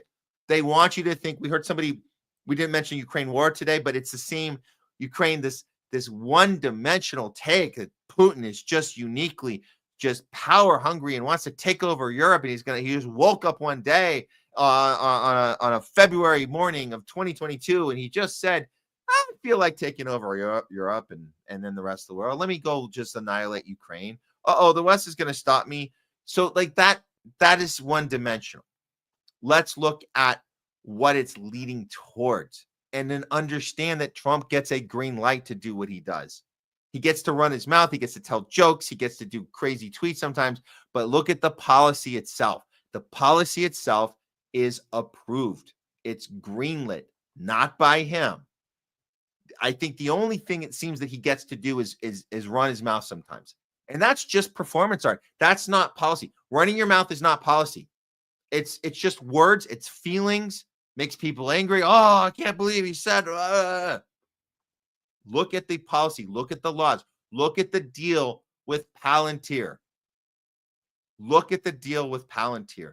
That's the thing we should be talking about. And the fact that the mainstream is not covering it. And when they bring up Palantir, they do it in this is interesting. This should be nice. No critique. Why do you think that is? Why do you think the media spends all day telling us how racist and evil and Hitler-like Trump is? But when Palantir comes up, they go, oh, that looks good. That looks nice. You think if their job was to call out tyranny, you think if their job was to call out somebody that's taking the job and taking our democracy away, because that was the whole thing. Trump's taking democracy away. If that was their job to do it, why wouldn't the Palantir deal be on every single CNN, Fox, MSNBC? Why wouldn't that be on there? Why wouldn't that be? Why were some of my colleagues I met up with that don't watch our show, by the way, some of them don't watch our show. I met up with it. Why did they never heard of Palantir? Yesterday, I'm not even kidding you. Actual journalists on the ground were there to cover the protests. One of them didn't know what Palantir was. I had to show them. They didn't know. So think about that. Think about that. So we're going to do the rest of these a little later. But that is, for now, we're going to leave that as talking back with Matt and Cobra Commander. We'll give you the what do we call this? The comment of the day. We'll give you the comment of the day. I'll think of something more creative to call it later. But your comment of the day, because we want to cover as many angles, and I think you nailed it in a short amount of words. And we have a hard time with short amount of words sometimes. So thanks for summing it up. This is the nuts and bolts of it. But it's about, let's empower ourselves. Let's not hide. Let's fight back. And let's just try to step back. As we fight back, let's step back first. Before we fight, let's step back and look at the full picture and kind of get a full understanding of the entire landscape before the action. So thanks for that. That's talking back for today. We'll get to some of your questions soon. But we have one more topic for you guys. We're going to take a 2-minute and we're going to come back. We're going to do some Greta Thunberg rabbit hole stuff. Okay. Just a little bit, it'll be fun. It'll be fun. It's important. It's actually a very important story. It's a very important story. Let me go ahead and put a card on, and then Oh, shoot. I didn't even set up the card. Let me do that. Let me set up the card. Because you know why I haven't set up the card? Because we haven't taken a break the whole time. We've been going the whole time. Okay. We'll be right back with some Greta Thunberg rabbit hole investigation. And if you guys are just tuning in, it's Homeless Left. I'm Matt Weinglass, your non-tribal approach to news network. We'll see you guys in a couple minutes. Go get a drink. Go to the bathroom. Do something. We'll see you in just a few.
Okay, we're back. We're back. Let me get this set up here. All right. Welcome back to the Homeless Left, your non-tribal approach to news network.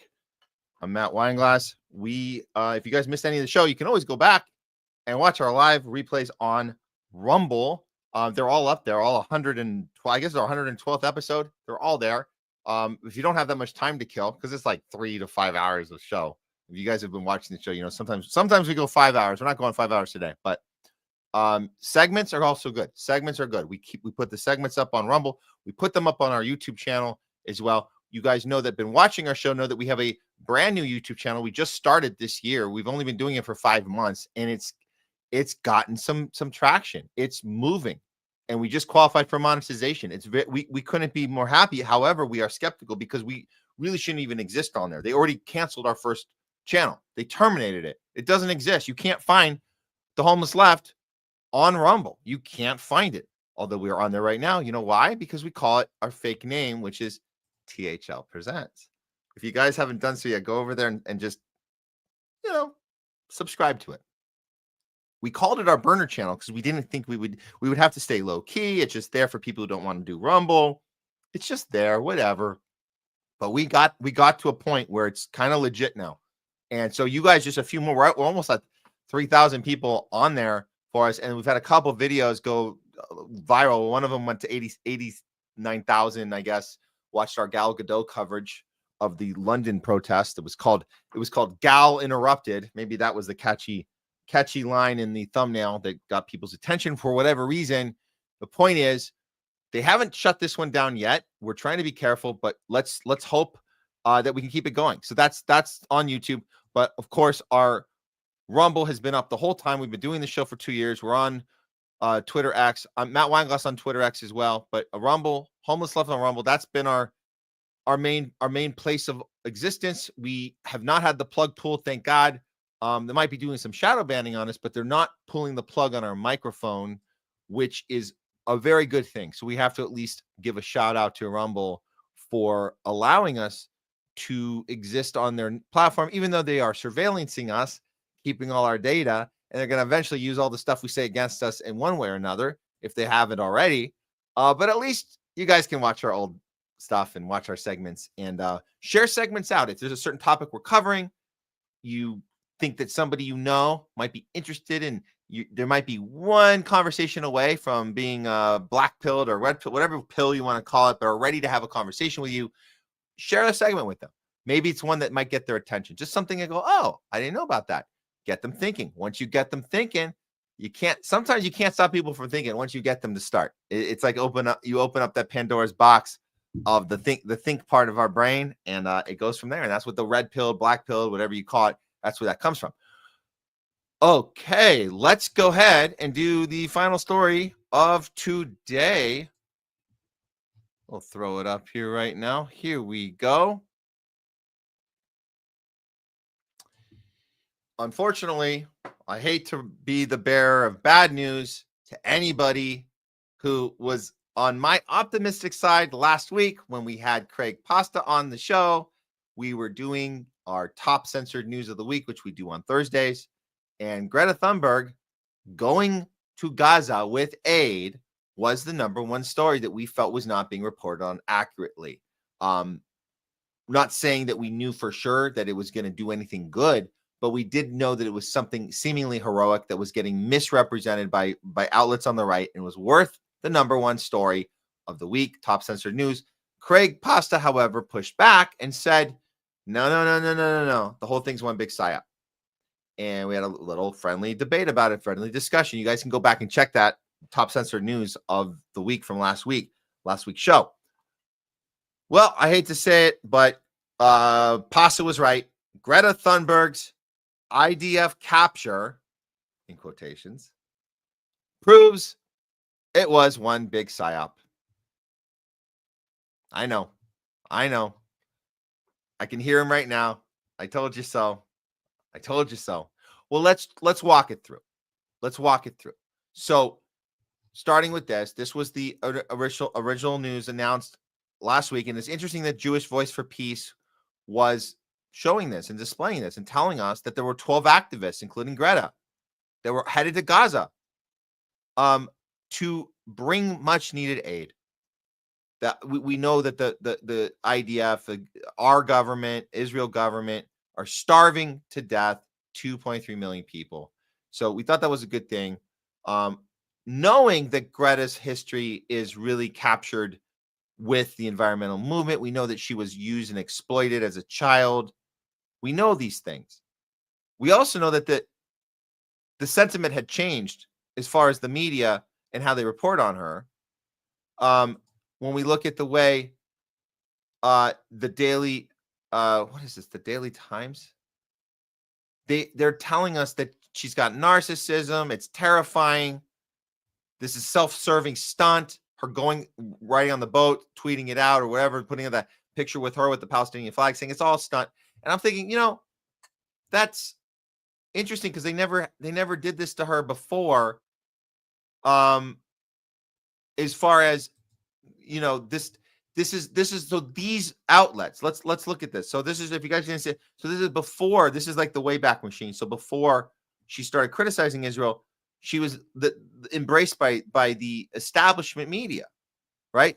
All these different articles. We won't go through each of them, but you see the putting her up on this pedestal.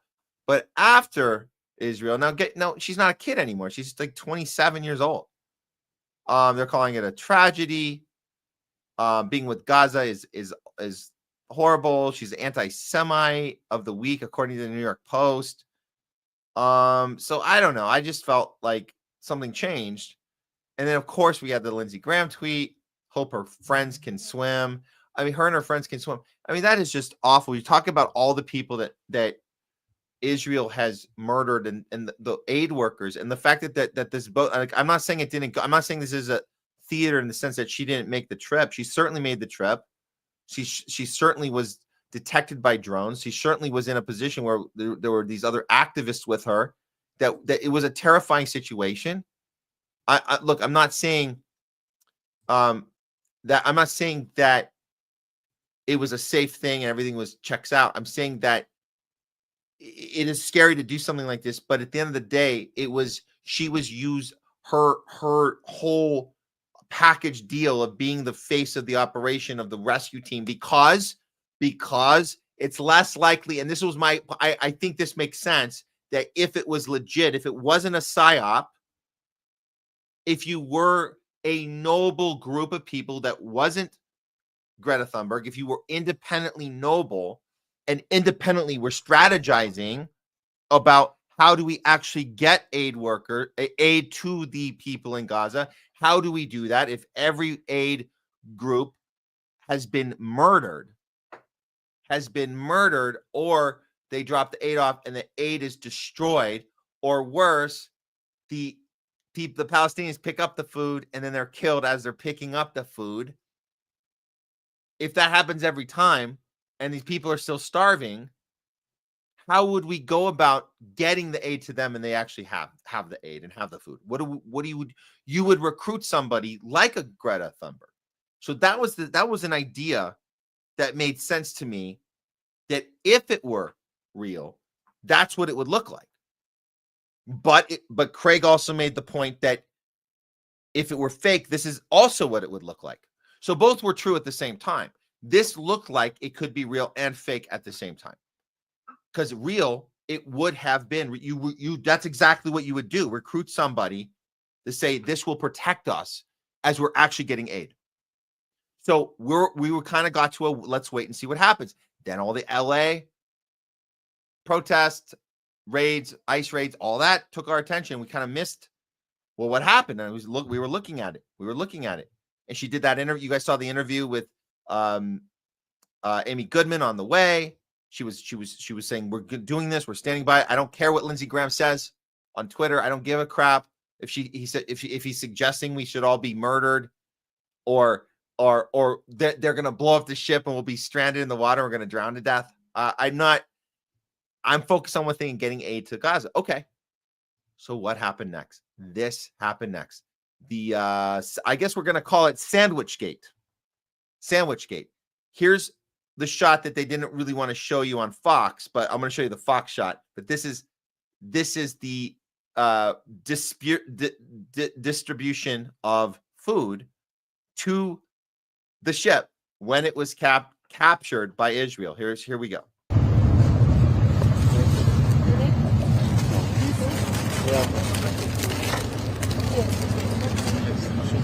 Where is he?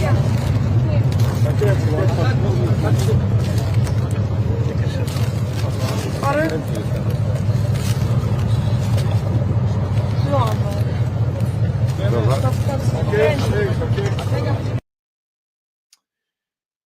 Okay, so they take the food. They're obviously not getting killed, but they're calling this a capture. So they're being held. I guess some tweets went out about how she's being held hostage. Of course, people are pushing back and saying this doesn't look like a hostage situation, because everybody knows, and this is what's so funny, is that Fox and friends and people on that, they're not gonna tell you about how Israel actually treats people they capture. They're not going to tell you how bad they treat them. They're going to pretend that it's Hamas that has all the hostages that are being treated or tortured and every time Hamas releases a hostage, they come home and go, oh, I was treated very nicely. We know that Palestinian hostages are not, they're treated so bad. They're raped, they're tortured, they're humiliated, they have psychological problems when they come back, they're malnutritioned, they're all everything.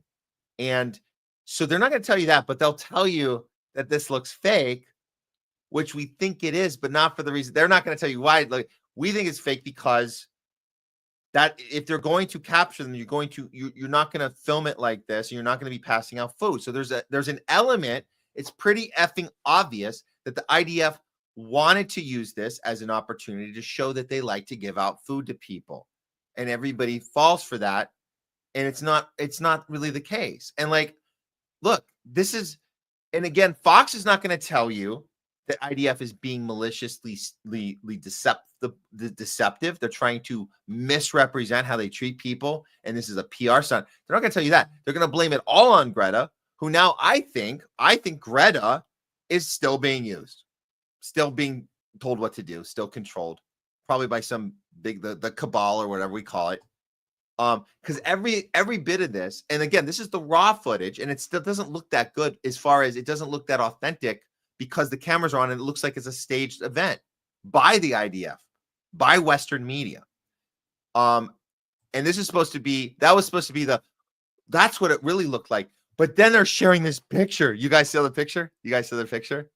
The picture is the problem. Well, all of it is a problem. The picture is probably the worst because it's that snapshot. You guys know which snapshot we're talking about. Well, Fox is going to show us how bad that snapshot picture is. It's so bad because Greta Thunberg is smiling in it. So that's what they're running with. You want to see them cover it? It's a little cringy, but here we go. Because here's the thing. This is not what kidnapping looks like. Kafir Beavis knows what kidnapping is like. He was an 8-month-old baby. Yarden Beavis knows what kidnapping looks like. He survived. His wife did not, Shiri, as she was clutching those two little redheaded boys. That's what kidnapping looks like. Clutching your babies as you go off to a death sentence. Not eating a sandwich handed to you by IDF. These individuals are apparently going to be forced to watch IDF footage from the day of October 7th. She needs to see it. Greta, this is not a kidnapping. The hundreds of hostages who were kidnapped understand that. It's time you understand it too. Preach. Yeah. So true. All right, we'll move on. It's kind of disgusting that they can't like step outside of their little defend Israel at all costs box and look at what's really going on. They got like 10% of it right. They're telling their audience that there's something staged about this, but they're blaming it all on Greta because this insinuation that she just hates Jews for some reason, or she's got some mental illness problem, and she needs to grow up. Well, you heard what they said. Greta is going to be forced to see footage of October 7th, which nobody else has seen. The only people that have seen the October 7th footage are people that don't want you to know how bad it is, and they won't show you because it's so bad. So bad. Well, they're going to be forced. And now you guys are starting to understand what this whole thing was about. It's not about Greta being a stubborn, I don't want to hear about how great Israel is, Jew hater. It's about the optics for Israel and them wanting to put people through this charade that Greta is stubborn and she's stupid. And Israel's great. Israel's great because they give sandwiches to captives. And by the way, they call them prisoners and captives. They don't call them hostages. They call their people hostages. They get to call the people they round up and put into prisons. They call them prisoners because it's as if they did a crime. So regardless, you want to see how that forcing them to watch the footage went? Well, this was tweeted out by open source intel from the defense minister of Israel himself. Greta and her crew, her companions, were taken into a room upon their arrival to the screening of the horror film of the October 7th massacre. The Hannibal Directive, in which Netanyahu ordered Israel IDF military to shoot down and kill their own people. They leave that part out. That's not part of the massacre of the 40 beheaded babies, blah, blah, blah. They've seen the footage. No one else has. It's so bad. But what happened? Let's see. They were put in a room to watch a screening that was shown to them. When they saw what it was about, they refused to continue watching. Wow. So now Greta's crew of activists who are trying to feed starving children are anti-Semitic. And they're turning a blind eye of the truth and have proven once again that they prefer the murderers and the murdered to continue to ignore the atrocities committed by Hamas. Atrocities by Hamas against the Jewish and Israeli women, adults, and children. There's your Psyop. There's your Psyop. Well, what happened to Greta? Is she in a prison right now because she's so anti-Semitic and she hates Jews? No, they let her go because she wasn't really captured. She wasn't really being held hostage. This was all a stunt by Israel and the Western media war machine. And here is a little after theater, after performance interview. Let's see if Greta can articulate how angry she must be that they set her up and deliberately lied about her not wanting to see this. And I don't buy that for an effing second, and none of you should buy that they turned their heads and didn't want to watch. There was no footage to watch. Watch how angry she is about that. And she won't tell you that. But we know there's no footage. We know there's no footage. It doesn't exist. It doesn't exist. Greta, spill the beans on this operation. If you are a true activist that's not setting up a psyop operation, tell us, expose the truth of what these pieces of effing shit did, setting you up for this. Tell us. Reporters, let's take a listen to what she has to say.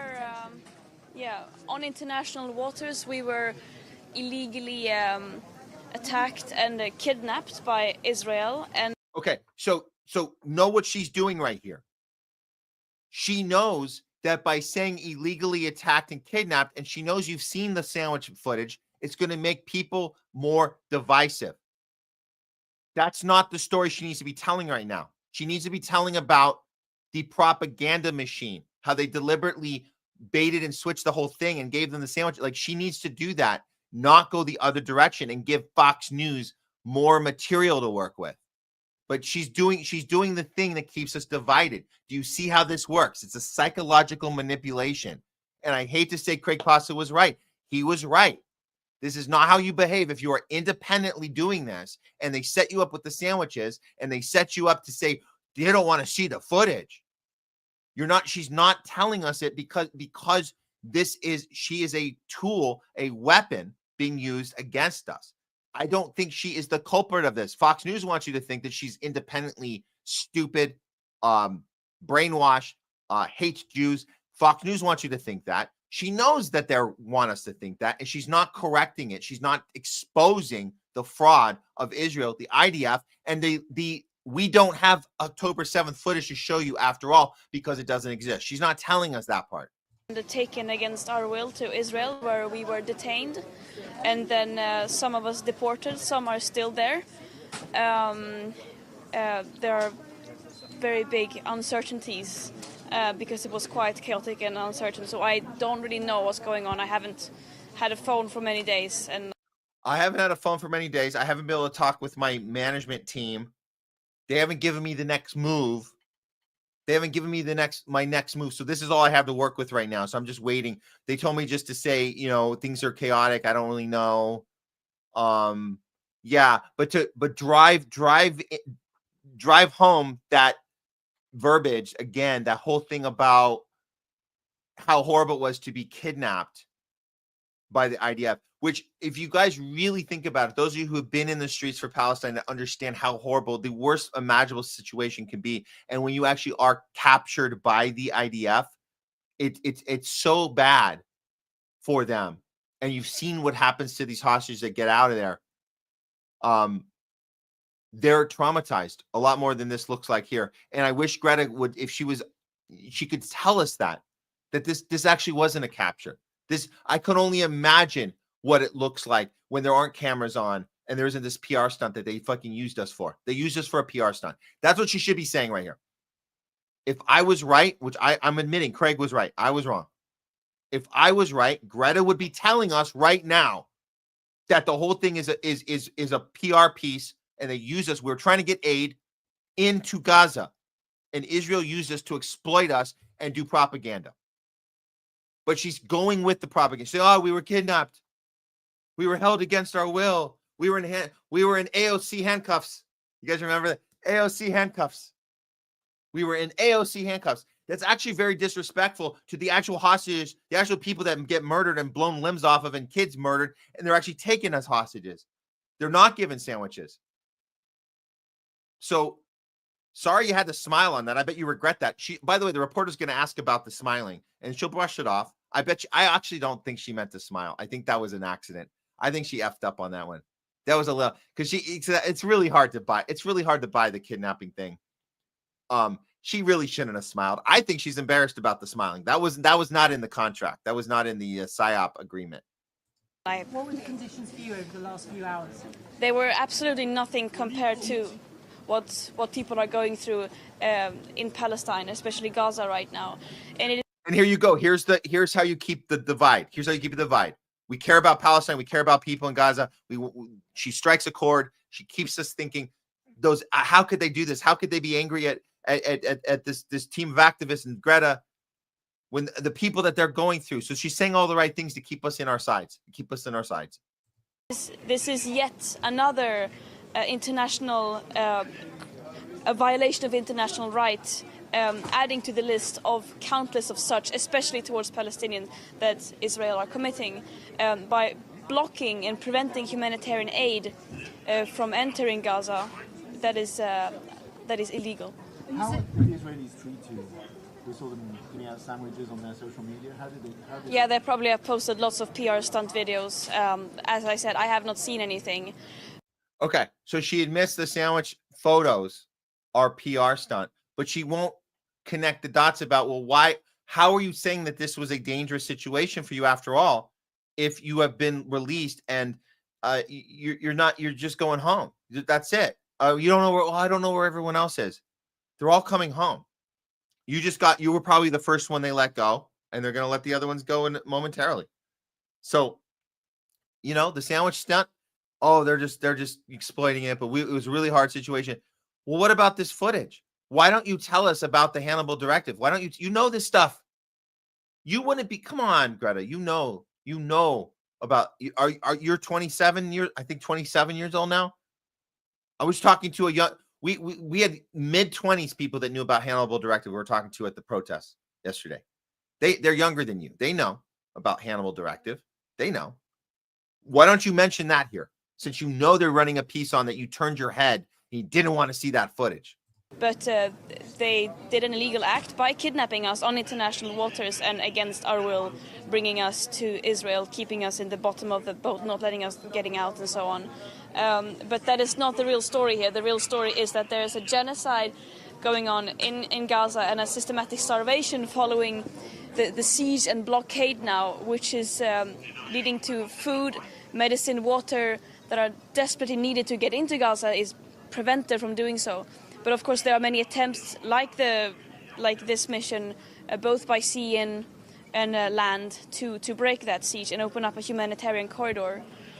Could I ask you, did you have...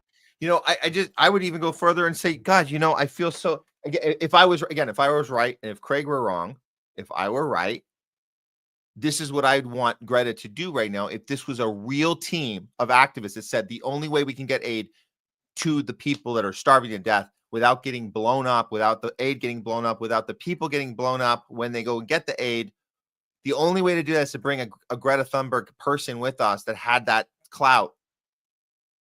I would want her in this moment and be prepared in this moment, because you knew that it was possible this would happen.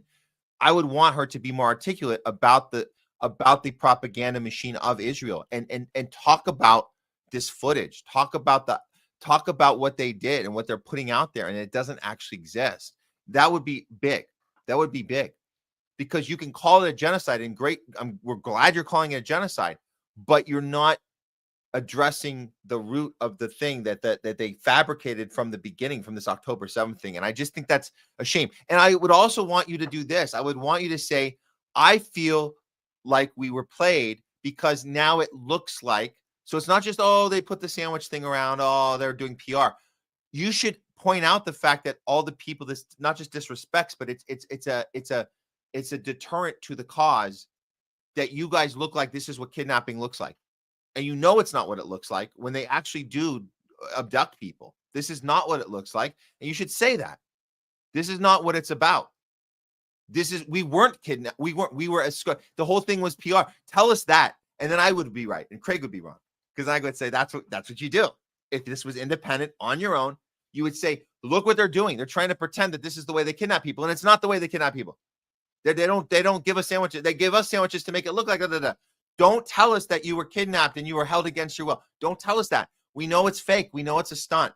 And that October 7th video crap, that is the worst. That is the worst. You can't tell us how bad that part is. They're telling you, they're saying about you right now, Greta, they're saying that you turned your head away from the video footage of what Hamas did on October 7th. What a horrible thing they got away with to do that. You're not pointing that part out. Tell us about the Hannibal Directive. You're a loud voice. You could say that. Again, genocide. Thank you for saying genocide, but you have to tell us. If you don't tell us about the Hannibal Directive, we're 100% sure, 100% sure this is a psyop. 100%. Unless somebody can play. Does anybody out there, can anybody find a clip of Greta Thunberg talking about the Hannibal Directive? If you can find that clip, I'd be willing to reconsider that Pasta won this fair and square. 100%. So show me that clip. I haven't seen it.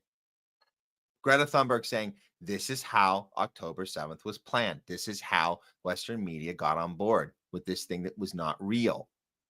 It was staged by Israel on purpose to create the pretext of going in and starting the genocide. Show me that clip, and then I'll reconsider the fact that Craig Pasta won this bet. I think it was like $5 or something. I don't know. I owe him something. I owe him a beer. I owe him something. Okay. That's it for the rabbit hole for now. But again, we always keep our eyes on these things. We always keep our eyes on these things. Nothing just ends. We don't just conclude and say it's over. The next story about Greta Thunberg, whether it's tomorrow, whether it's next month, whether it's next year, we'll look at it. We'll say, oh, what's changed? Did anything change, or is this the same? Did anything change, or is this the same? We can always do that, guys. You can always update yourself on somebody's trajectory. Did anything change, or is it the same? So we'll do that. We'll continue to do that with Greta. Prove me wrong, Greta, or prove Craig wrong and prove me right. Do it. Say something about the Hannibal freaking Directive. Okay. We're done with that.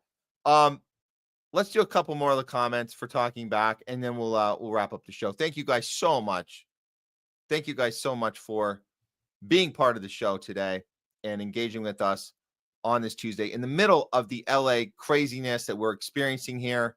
Uneasiness is to say the least. There's protests, there's riots, there's all sorts of brutality and violence. And I'm not going to say from both sides. I'm going to say there are multiple layers going on here in LA to divide us, confuse us, psychological operations happening. It's happening here in real time. And I'm warning you guys, it's going to happen in other cities too. And we have to look to this weekend, what they have planned for June 14th, which we covered earlier in the show as well. Okay, I think we're gonna put a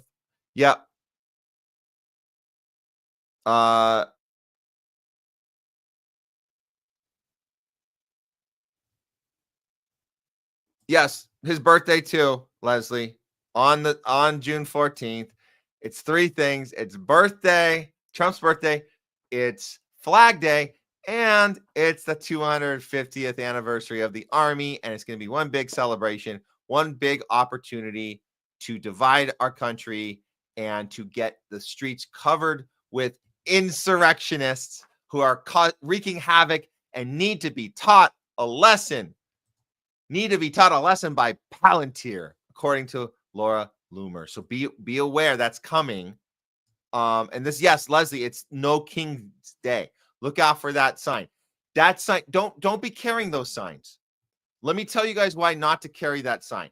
That sign is designed to focus all your energy on Trump as the uniquely racist president, that if we can just stop him and his racism, we can get things back to normal. It's the bad apple theory, and it needs to stop. It needs to stop. This is elevating the narrative that all you idiots who didn't vote for Kamala got what you deserve because we told you Hitler was coming and Hitler's having his birthday and he's going to have this big Nazi celebration. Don't elevate that narrative. I get it. We don't want kings. Okay. But that's not what this fight is. It's against the technocracy. It's against the AI world that is being funneled in right now under the radar, not covered by the media. It's people holding that sign. They mean well. They really do. They really do. But they're being limited on where to put their anger and their rage and their fear. It's not that. It's not Trump. Trump just uniquely wants to be king, and he's just going to crown himself king. That's not what's going on here. The kings are behind the scenes. The kings are behind the scenes. Okay, so that sign, however, that hashtag, however, is a reference to Trump uniquely Trump being a king. So let's not fall for that one, but have empathy for those who did fall for it and legitimately have fears and legitimately have concerns that we're just now in 2025 for the first time losing our democracy. Oh, we've been fine up until now, and now it's gone. All right, man. We got you guys. Thank you so much for all of your stuff. Let's see. Here we go. Oh, Diaz Tanks came in. Hey, good afternoon, y'all. Can't stick around, but hit the like and we'll watch back later. Hell yeah, Diaz Tanks. And that's the thing. You can always come back and watch it later. You know, my brother, I like a lot of people out. We have a lot of fans out in Florida. They'll like tell us, hey, we'll catch up, or what time code should we start at? And I'm like, well, if you haven't watched the next few days, just wait for the segments. But you guys can certainly go through the live afterwards. We're not taking them down. They're on our Rumble. So thank you for that. I'll just throw the rest up on the ending. Okay, that's it for today. Here's a few announcements for you guys. First of all, thank you guys. Thanks to Jay Scott for today's co-hosting. A lot of great stuff today. Love the investigation. The LA discussion has been great. We're going to keep that one going, of course. I want to thank the TRT crew that we worked with on the ground. Helped us maneuver through all the chaos these last 3 days. We're going to be with them again over the weekend, but we're also going to be doing some homeless love stuff. I'm going to be on with RT tonight and tomorrow. I'm going to be back on the ground doing a live from over to Moscow on to RT. That'll be very, very cool. So we'll be able to get our message out to Moscow tomorrow. We've been on with Garland Nixon. We've been on with Craig Pasta and Fee on Truthwire. So thank you to you guys for allowing us to flush out our, all of our content that we've obtained. And there's so much to go through, and we have so many things to cover. We appreciate the opportunity to go on the platforms, Garland Nixon, Truthwire. Craig Pasta will be back with us on Thursday, 2 days. We'll have way more to cover with you guys. We have, more of the Psyop and protest coverage. Oh, one more thing. Tomorrow morning, I'll be co-hosting with Kit Cabello, Hard Lens Media. Whole show, guys. You guys watch Kit. You guys watch Hard Lens out of Chicago. Pacific time. They start pretty early, about 7 a.m. We'll be on with Kit, 7 a.m. Pacific, 9 a.m. Central.